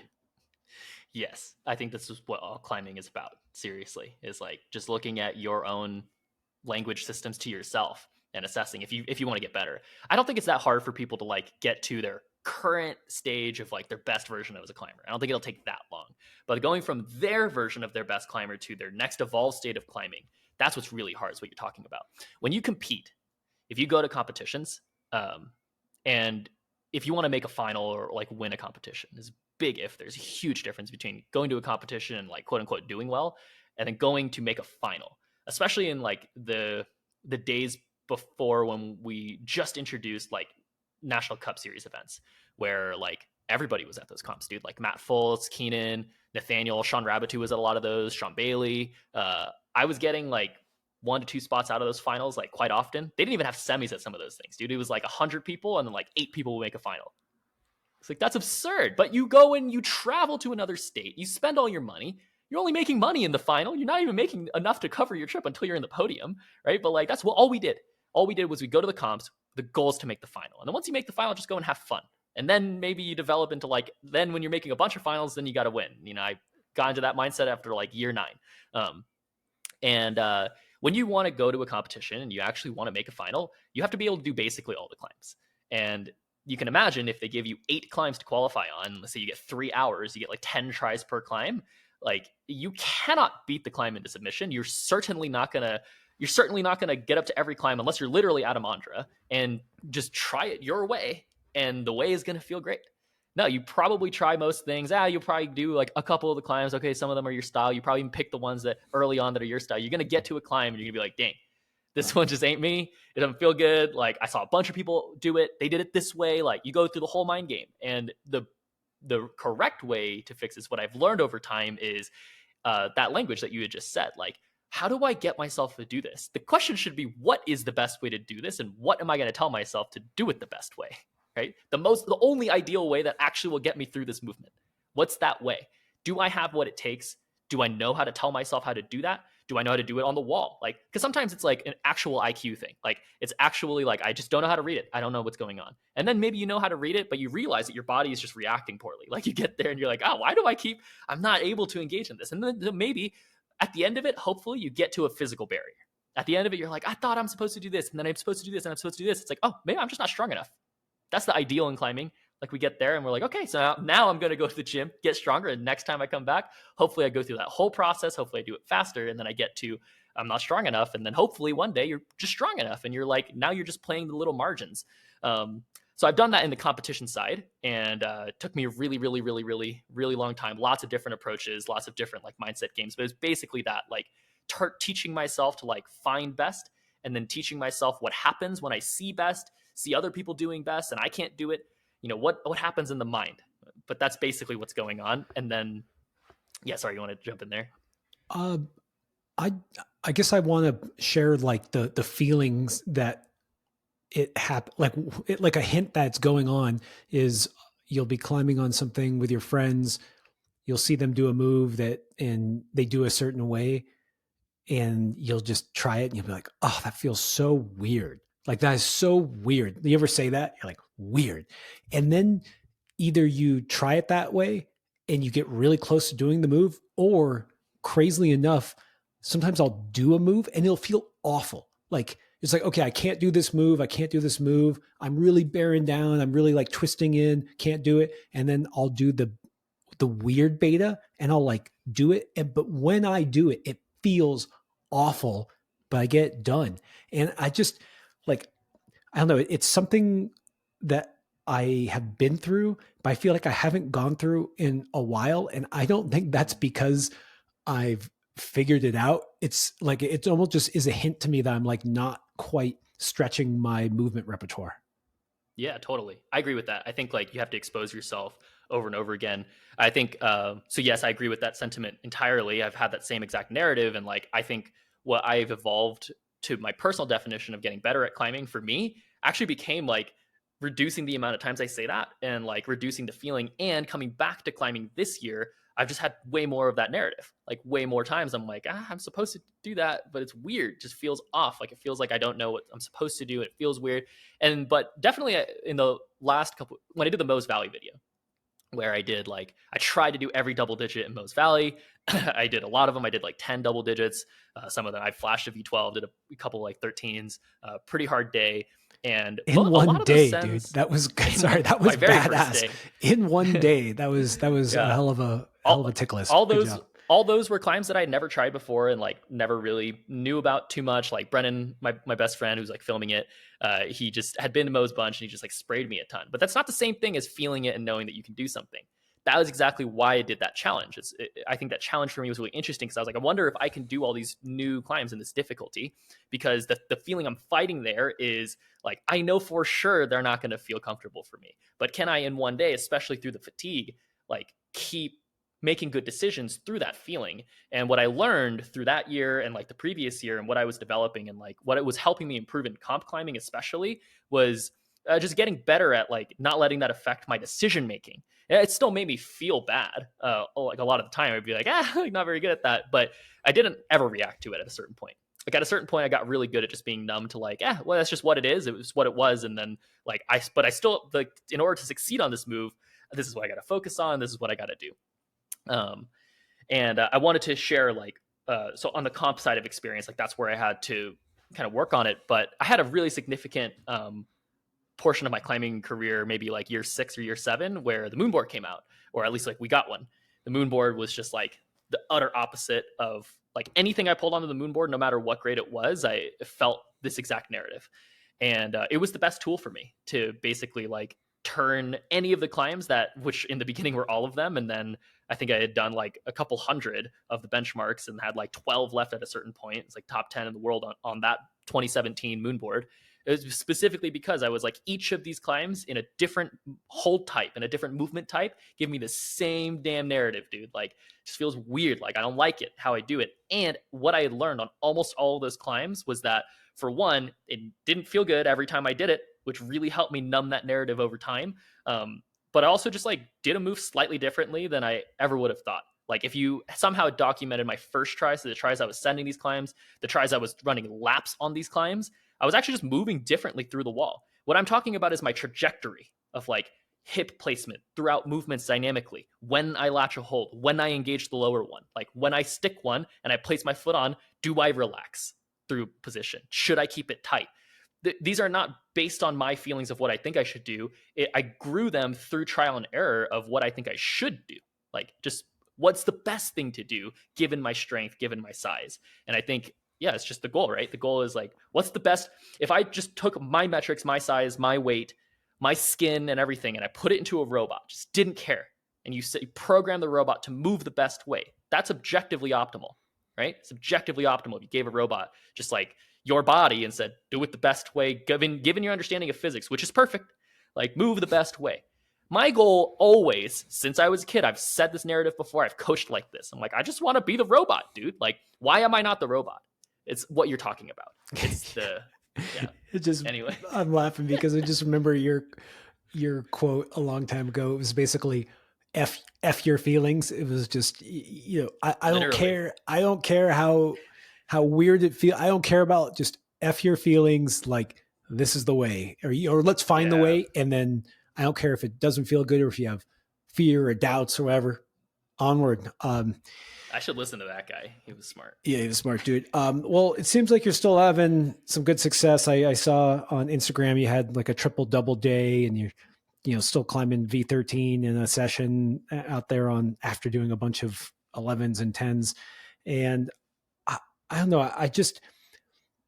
It makes me curious about, like, now that you've taken time off and you've come back and you're more of a weekend warrior type and you're still kind of working on similar problems. I mean, I know you're not in like your peak physical form, but you also are still coming back from the injury and everything.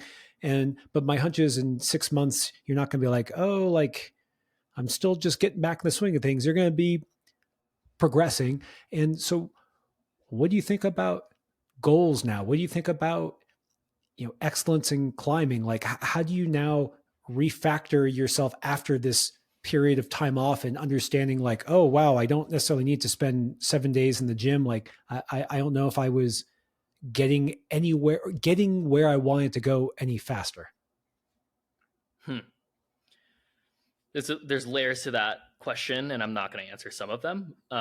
But just talking about performance, and like my understanding and like my belief system on maybe mastery or like the goal setting and climbing, definitely my values have changed, just like life values. I think that happens as you get older, you go through different things. Like, what I mean by that is the things that are important to me are just different. Like, if you just ask me, Tim, what's the most important thing to you in rock climbing in this realm? The answer is just totally different. We don't have to go through that. You don't have to interview all that stuff, but just for sure, those are the different things. And that, to me, I think like goals are just totally set based on your value systems, right? Like, what's important to you, what's meaningful to you, what will you be happy with, or you should be doing this if you're setting goals. I think it's like, look backwards from we're all going to die one day, right? So like, when you're done and you look back at your book of the things that you've done, like, hopefully you set your goals in accordance to what you think you would be happy with, right?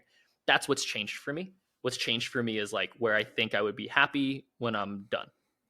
And I don't think it's really changed in like the activities that I want to do too much, but the importance and like my understanding of how those things happen, that's for sure changing. I think you were just alluding to that, like in terms of what you were saying.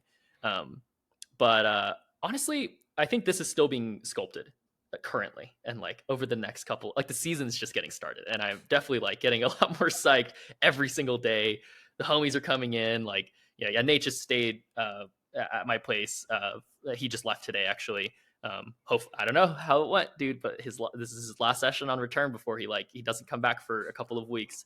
And we had a long conversation last night, so maybe, fingers crossed. I don't know what's gonna happen, but just like, being in that energy and like talking about it with people who he's in a similar boat. He just got a job, like, he's trying to pick his priorities and stuff. I think like when you share it with other people who are going through it, it's not as. Now, what was clear when I was younger was that I didn't care about what was going on. I didn't care about finances. I didn't care about anything or anybody. I said, that's the goal and we're going to make it happen. It's just not how life works, like all the time, right? So like when that happens, just take it, run with it, and like appreciate it. Like, if you're listening and you're a kid and, or you're older and you just like have the luxury to just only put in the time and thinking into just solely one thing, and you have the luxury to do that, like, appreciate it. That's it. I still want to do that. I just like have to care about other things, right? Because those things are also correlated to what would make me happy when I die, right? But yeah, I think like all that being said, what I care about is each day being the best version of that day. And I believe that if I have the best version of each day, and I'm also open to the fact that I may not know what the best thing is. I might have to learn that, and the curve will be a year from now. My definition of the best day will actually be more in line. But just yeah, going back and forth and checking, like, is today, did I do the best? Can I be even kind to myself and say, oh, okay, I didn't want to, and so like that's totally okay. Like, I just want to have as many of the best days as possible. And that being said, I still have some, I think lofty goals, even for me and like my career and what I would want to do. I think I have some reach goals. I think it's always good to have like reach goals out there, immediate goals.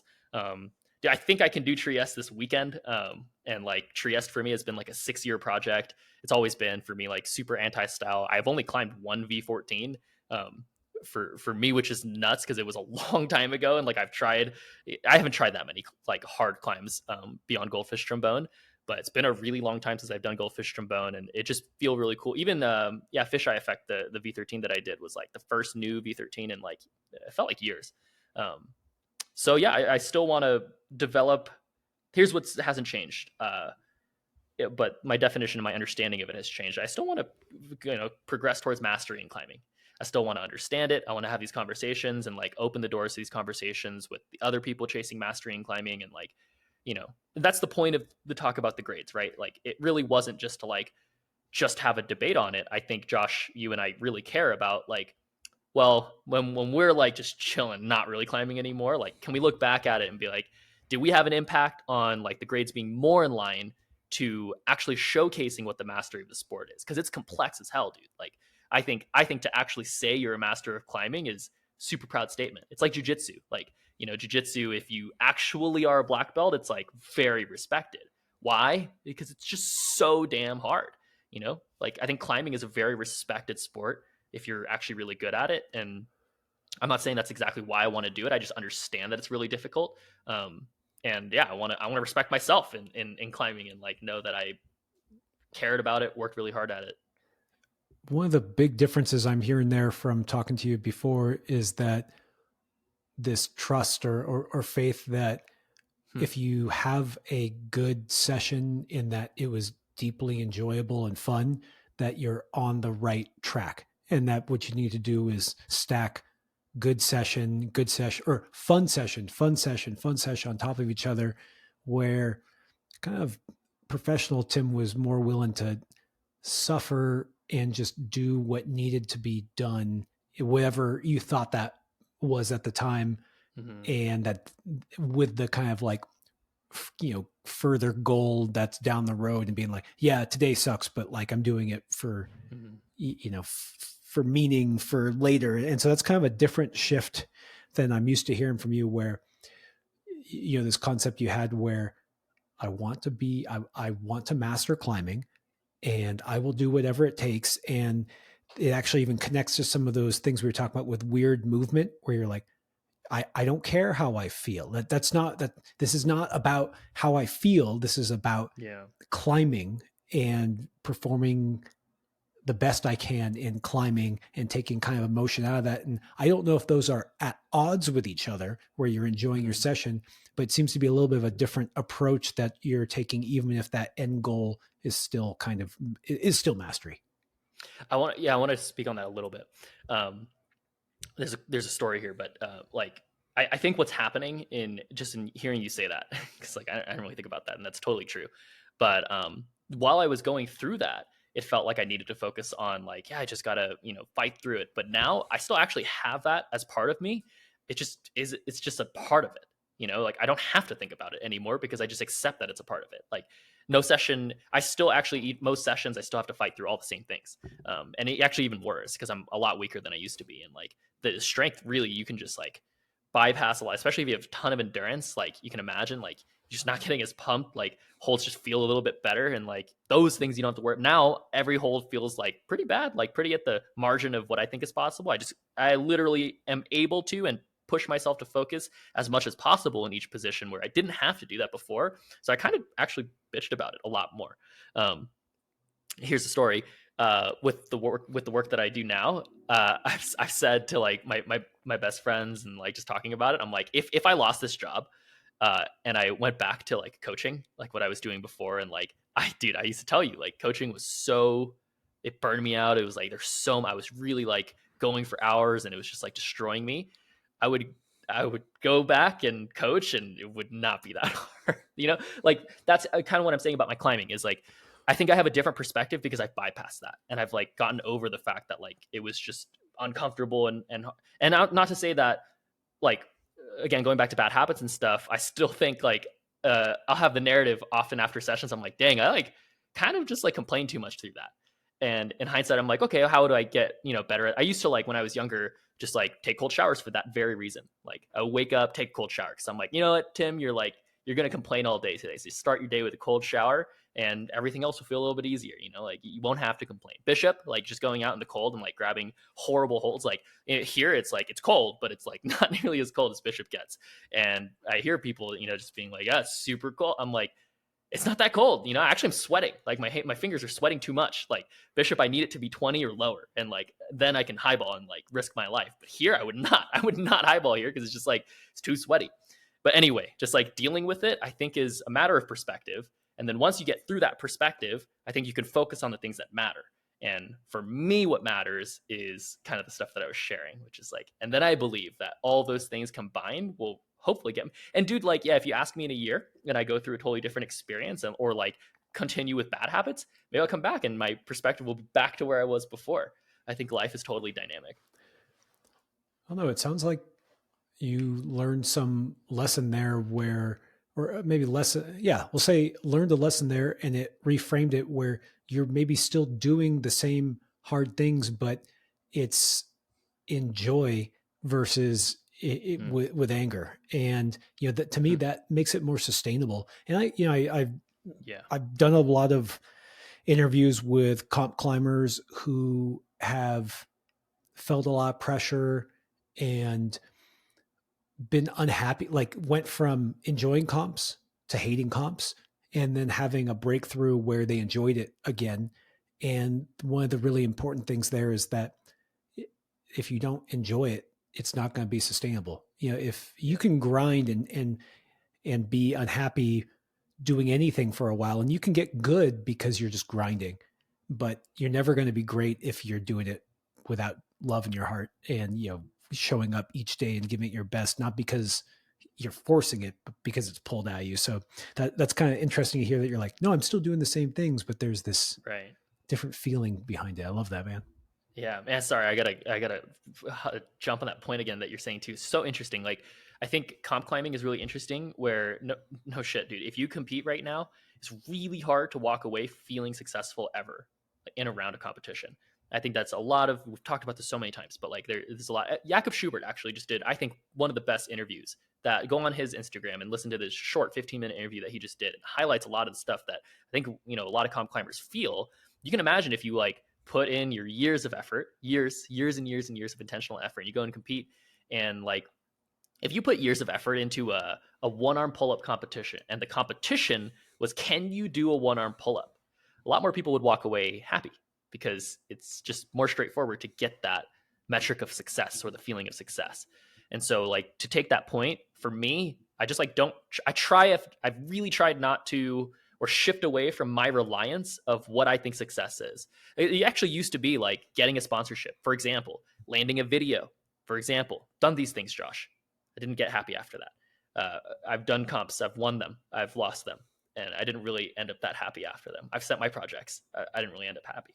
But because I've gone through that like up and down, and now at the point I am like, but I still want to climb. Like I had to like go through this not climbing phase, and I'm like, damn it, but I still want to climb, and I still actually want to get better at it. Why do I want to do that? I did all the things that I thought I wanted to do, and yeah, I think like when you line up, like everyone wants to succeed for sure. Like I think it's very meaningful for human beings to just like progress and like be successful, quote unquote.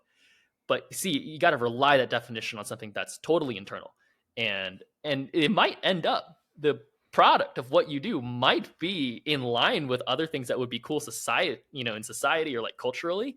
And like with Instagram and all this stuff, I think it's super difficult to like disassociate from what social norms of success are. Um, But yeah, I just try not to anymore. Okay, I'm going to make this really difficult and Okay. meta for you.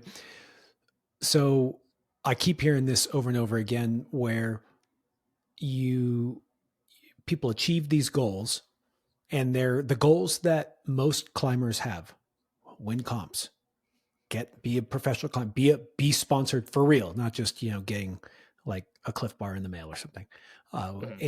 and be a star of some breakout movie like Focus. And then you get it, Nice. dude. It was. I'm trying to be nice. Don't laugh. Thank you. Thank Uh, you.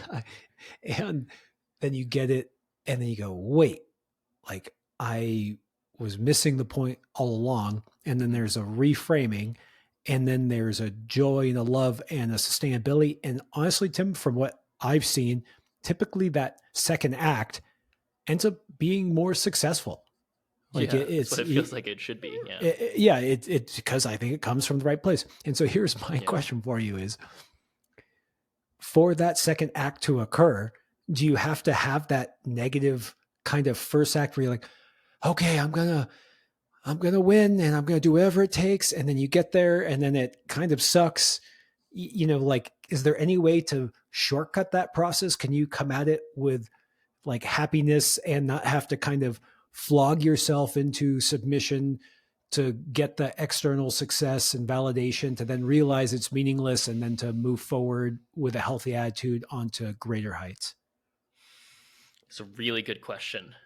And I feel like if somebody found that answer, it would be fantastic. So I'm not going to we'll start it by saying, like, I'm not going to give you an answer to that. But I think what's really interesting is that, like, you're calling it negative, but really it's just like overly intense and, like, almost just like indifferent about just the good experiences, right? Like you're willing to go through like any bad experience to make whatever it takes, to get to your goal. That's really what it is. And it just so happens that a lot of the things are like really negative. Like I used to work out so much and like just train, through anything and everything, no matter what. And you learn things through that. Like my point here is that I don't know. I think if I didn't do that, I would also not be able to, what I'm saying? Like you almost have to go through like the extremes. In my experience, I really want to avoid like, who knows if some kid tells me afterward, like when I'm, 60 years old, it's like, Tim, you're dumb. Like, look at this. You can just do this. I'm like, great, Serato, thank you.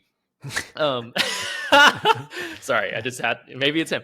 So I don't know. I think there's a lot of really interesting things with the mind where like when I was younger, I really wanted to do like the Navy SEALs, like Buds program or like Hell Week, solely because I thought that I would hit it. And if I had gone through the other side of it, I would be a stronger person at the end, or like whatever my definition of it was. That's kind of my point, is like, I do think there's some things about it. Now, to answer your question though, no, I don't actually think your mind has to like be in that atmosphere. I think your mind can be disassociated from like the things you're going through. Um, but the things that I had put myself through and like the mindset that I had through it, I think were absolutely necessary to kind of like form me into the person that I am today. And the person that I am today and the values that I have, like, for sure just wouldn't be there. I think like just because before all of the climbing and stuff, I was just like pretty at peace. I was just like, as a kid, I was like always very happy go lucky, just very happy. Like, I don't know, my life would be very different if I didn't have climbing. I was always very competitive, but honestly, like climbing allowed my competitiveness to just like go the deepest hole possible. I don't know. I just cared about climbing, very competitive in climbing, and like the whole part of it. I don't know, the whole trajectory, the community I ran into, specifically the people, the conversations that I had, like the little gaps that I thought I could win in. Like highballing. There's not too many people who eyeball is like obvious choice to just be like, I'll for sure stand out. It turned into something that became more internal. But in the beginning, it was just like, no one else is doing it. I wonder why. Then I tried it and I was like, okay, I see why people don't do it. Oh, that's why. It's very, Oh, very that's why. dangerous. And then you ask yourself, but what would it take for me to do it then? Why aren't people doing it? And what do I need to actually go and do it? And a lot of it has to do with mindset, right? Like, and you don't just gain that mindset. My point here is that you kind of just don't gain that mindset. That type of mindset you can't just choose to have is my experience of it. I've tried to go and highball like without the practice. That's why I go and practice.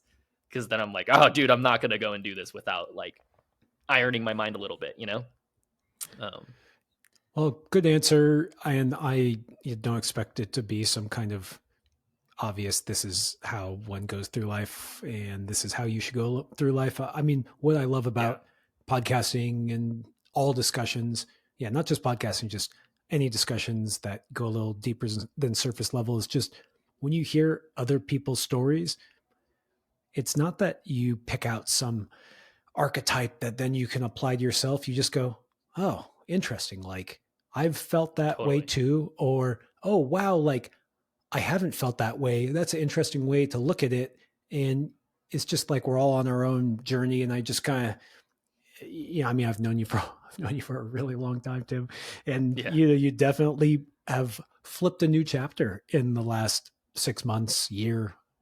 I don't know what, your core life crisis, working stiff. And so, yeah, I appreciate you sharing it. And it's fun, like seeing how that affects your climbing because it is such a big part of your life, such a big part of your identity, such a big part of my life, my identity. And yeah, man, I don't know. I'm looking forward to seeing what this new approach brings you. So I guess I don't know. I was gonna wrap there, but I also, Tim, I went climbing. I wanted to I want talk to to you hear about about my Mallorca a climbing. little bit. It just seems so like the energy seemed epic. It's your favorite place to climb, right? Dude, it's my fourth time there, which is a That's lot of crazy. Yeah. times.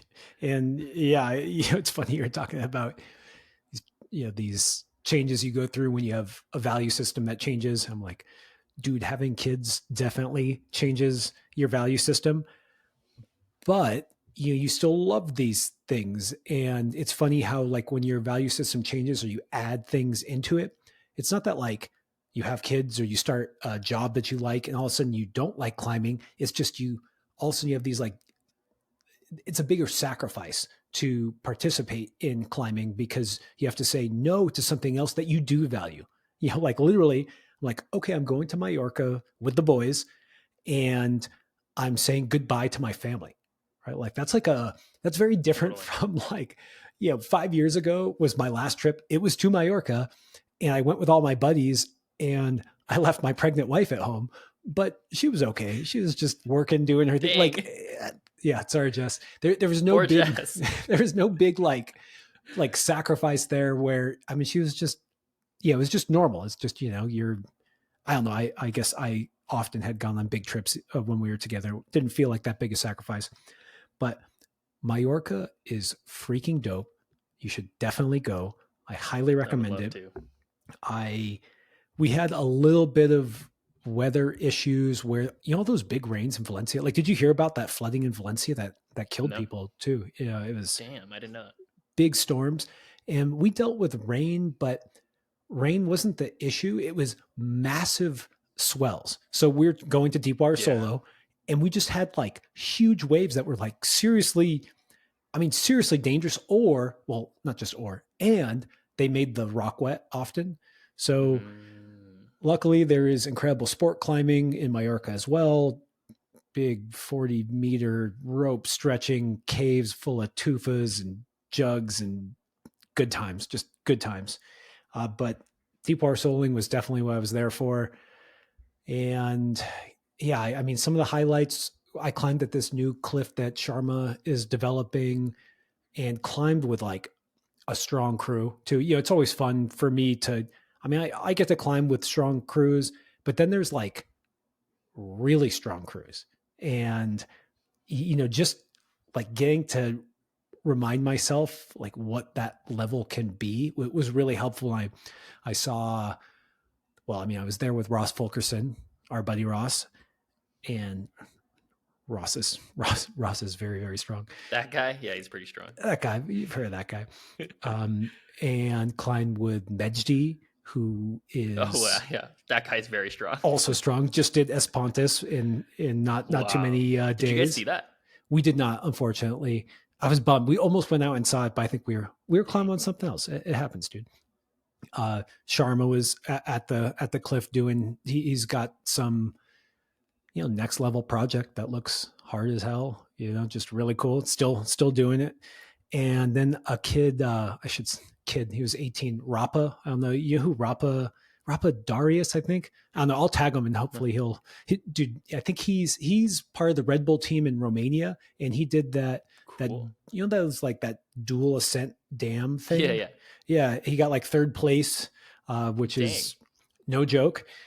And yeah, watching them just climb hard on for me, it was really interesting seeing this new level in Mallorca where I'd climb there quite a bit, and I'm climbing on, you know, sevens, low eights, so like, well, 512s, mid 513s, which are hard, but in the grand scheme of climbing, like it's not that hard. And watching them climb on 514s or, geez, Espontas, 515, is Oh, really, is it 15A?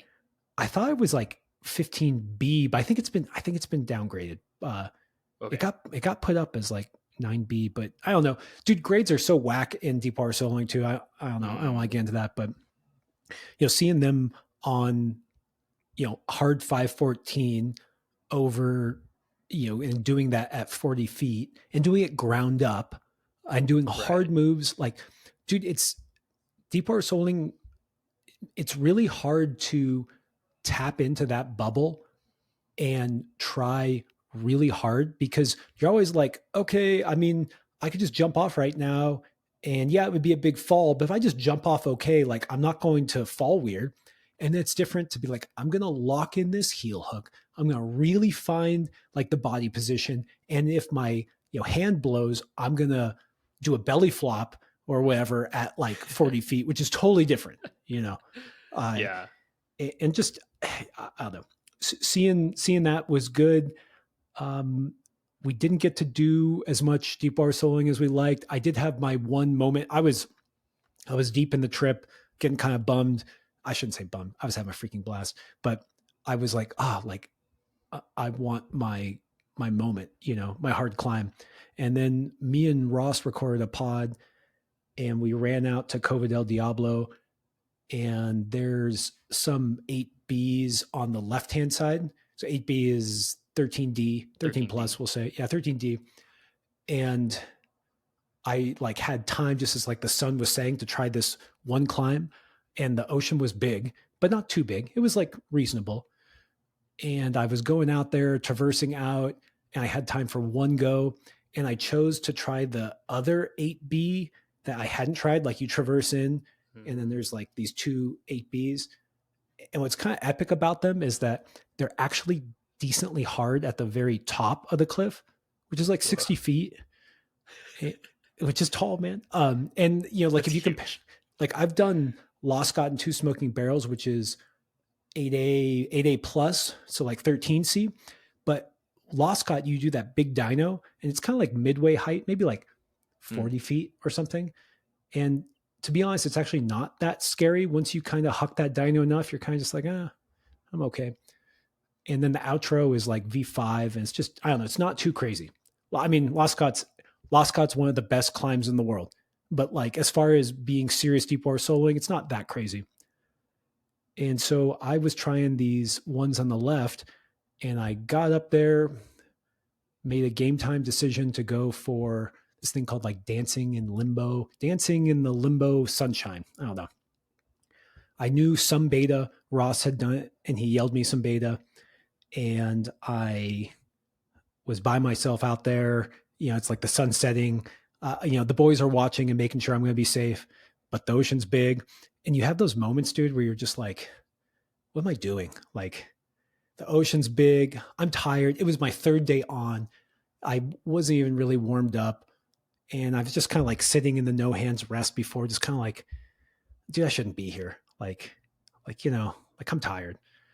And I was like, no, like this is exactly what I came for. Like I'm here to try hard. I'm here to get scared and pull through.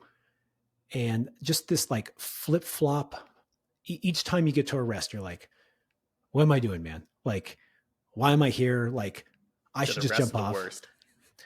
They are, dude. And do, I don't know. Do you have that on like highballs where you kind of Hmm. just have these moments where you're like, this is dumb. Like, I mean, I even get this For on sport sure. climbs. You're just like, I should back off. Yeah.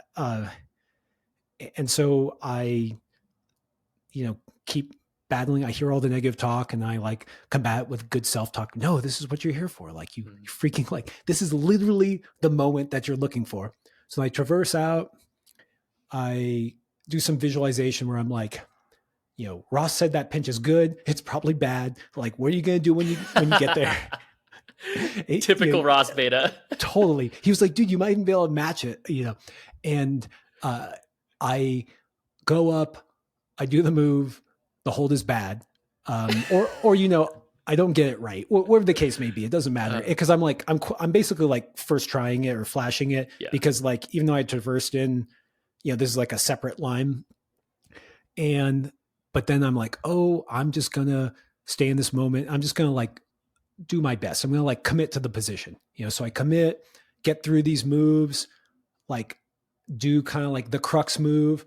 And then you get to like kind of a bucket, not kind of a good bucket, but bad feet right before kind of the lip.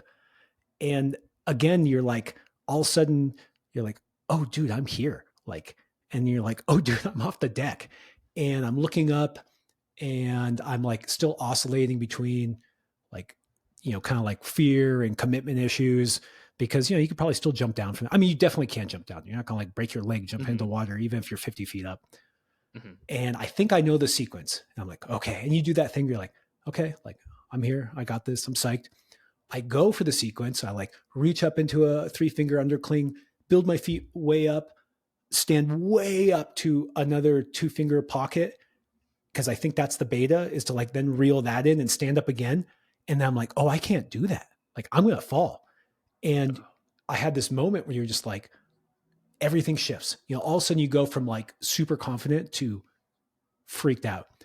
And so I make a game time decision instead. Like I try to like, I have that same flip flop, that oscillation. Like, what am I doing? And I'm back in it. I grab a crimp below the 2-finger pocket. I cross into the 2-finger pocket, stand up. And now I'm really at like the freaking lip. But I also, in my head, I'm like, oh dude, now I'm like off route. Like I don't know what to look for, like I'm not doing it how Ross did it. I'm crossed up, but I'm committed. And I find a crimp literally right at the top of the cliff. I see some chalk and I go for it. And it's a jug, Tim. It's a freaking jug. And I was just, and that like moment where you just like relax. Actually, what's funny is I grab it and I did that thing where you try to like top out like right away. You start like kind of scampering, and it like wasn't working. And then I slow down. I do that thing, that thing where you like even shake your arm slow to like relax. You don't even, you try to just like calm everything down and, top it out to a beautiful Spanish sunset, and have some wine with the boys to celebrate. But I wanted to share it with you, with everyone, I guess, now that I think about it, because I'm on a podcast. Yeah. Because it didn't feel like that for a second hearing the story. I was like, oh, I'm just hearing the story. Yeah, I kind of like zoned out for a second. I was definitely there for a moment. And it's just interesting how as you climb more, you don't get as many of these moments where you like confront fear, you confront your self-doubt, and then even like oscillate between those feelings in the moment, and then make good decisions, and then come out triumphant. And it's not like it was death defying. It's not like it was super hard. It's not like I could say a bunch of negative things about it, but it's just like those moments are so few and far between for me now, where I kind of needed everything I had in that moment to come out triumphant, that, makes those impressions on you. And I feel like, oh yeah, that's why I like climbing. That's what it is. It was that. So yeah, dude. Josh, can I ask how old you are right now? I'm 38. It's not too old. Yeah. No, you're not. I mean, you're not too old, but like, it's cool to hear it from, a person who's not 25. It's like, I don't know. It just seems like for me, it's like, I try to chase those as much as possible, even when I'm like, climbing less. And I don't know, for whatever reason, hearing the story from you was like really cool.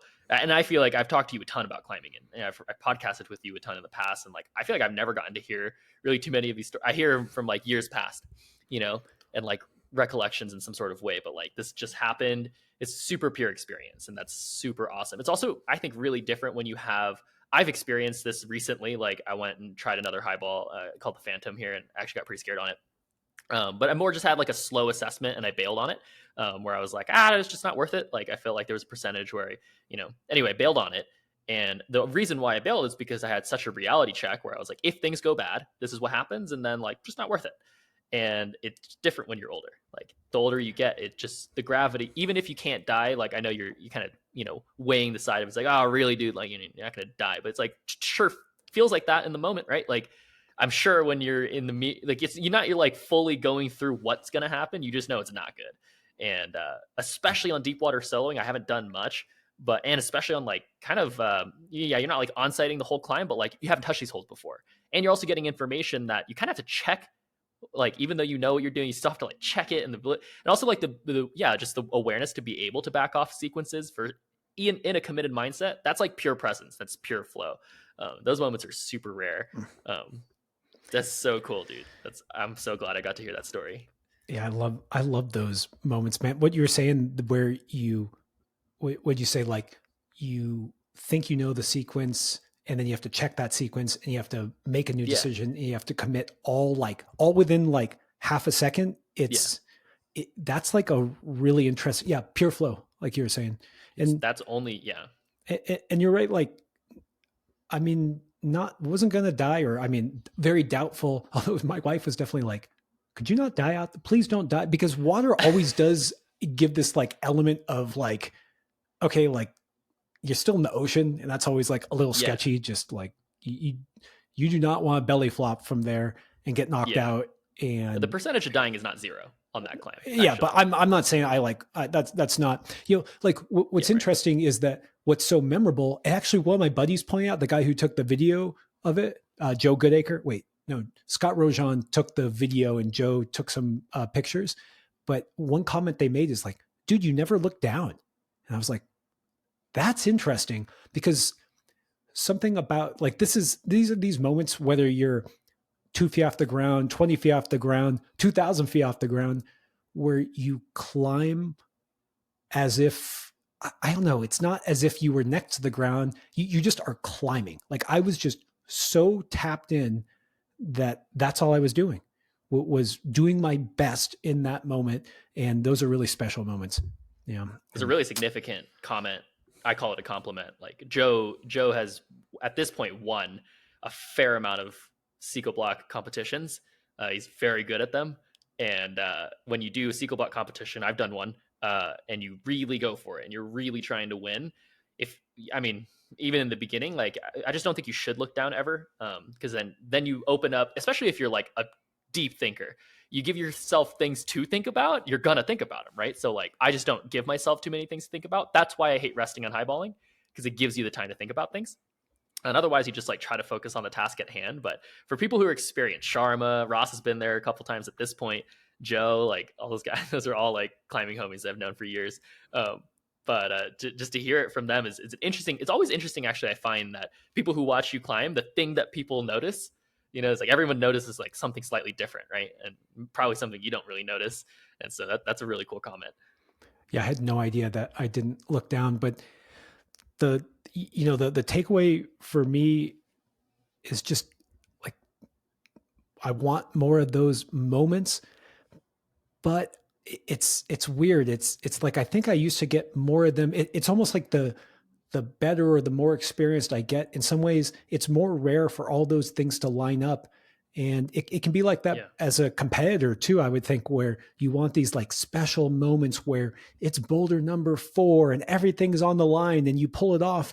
And it's like, yeah, but how many times is that going to happen? And you can try to set up these situations. I mean, literally, entering a comp, or doing something that's a little dangerous, or it can be dangerous in a number of ways. It can be, I don't know, you have a bunch of people watching you, and that puts a pressure on you that makes you have to rise to the occasion.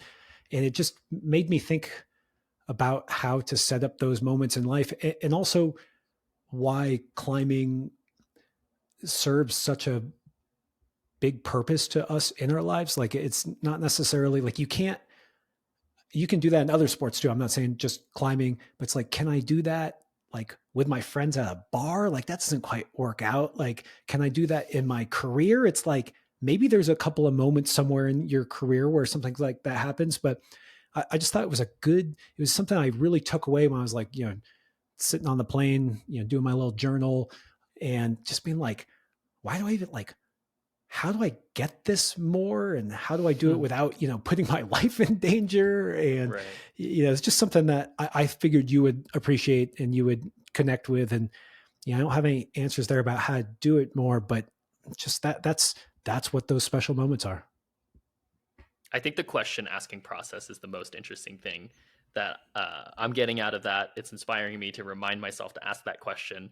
Is don't think you need to find the answer. I think it's very unlikely you'll find the answer. It's more about going to the cliffside and deviating off the route you even planned on going to, and knowing you only have one try.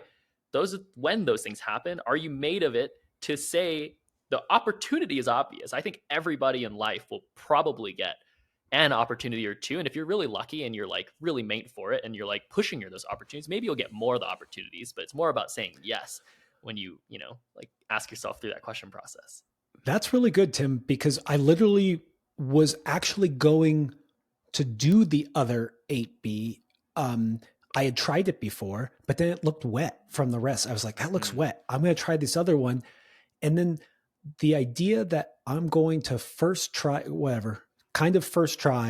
13D deep water solo, without even perfect beta, like there was just like a lot of doubt in my head. Like, I mean, that's hard for me, man. Like, I mean, yeah, I mean, again, I would say take deep water solo grades with a grain of salt. Like, it was that really 8B? I don't know. I'm not so sure, but whatever. It was hard. And the thing you also have to remember is that you don't get, that's the stuff you actually should be telling yourself when you're about to set off on some kind of unknown. Right. Is it's like, maybe it'll be easy for me also. Like, Right. you can't, there were so many voices about like giving up before I even tried. Like, dude, you're not going to first try 8B. Dude, it's your third day on. Like, dude, it's deep bar solo. Like, be careful up there. You're going to commit while you're 60 feet up. Like, don't die. And, what's interesting is it's like you were saying, is asking yourself those questions and then putting yourself in those situations. Like, you're never going to have those moments unless you give yourself the chance to.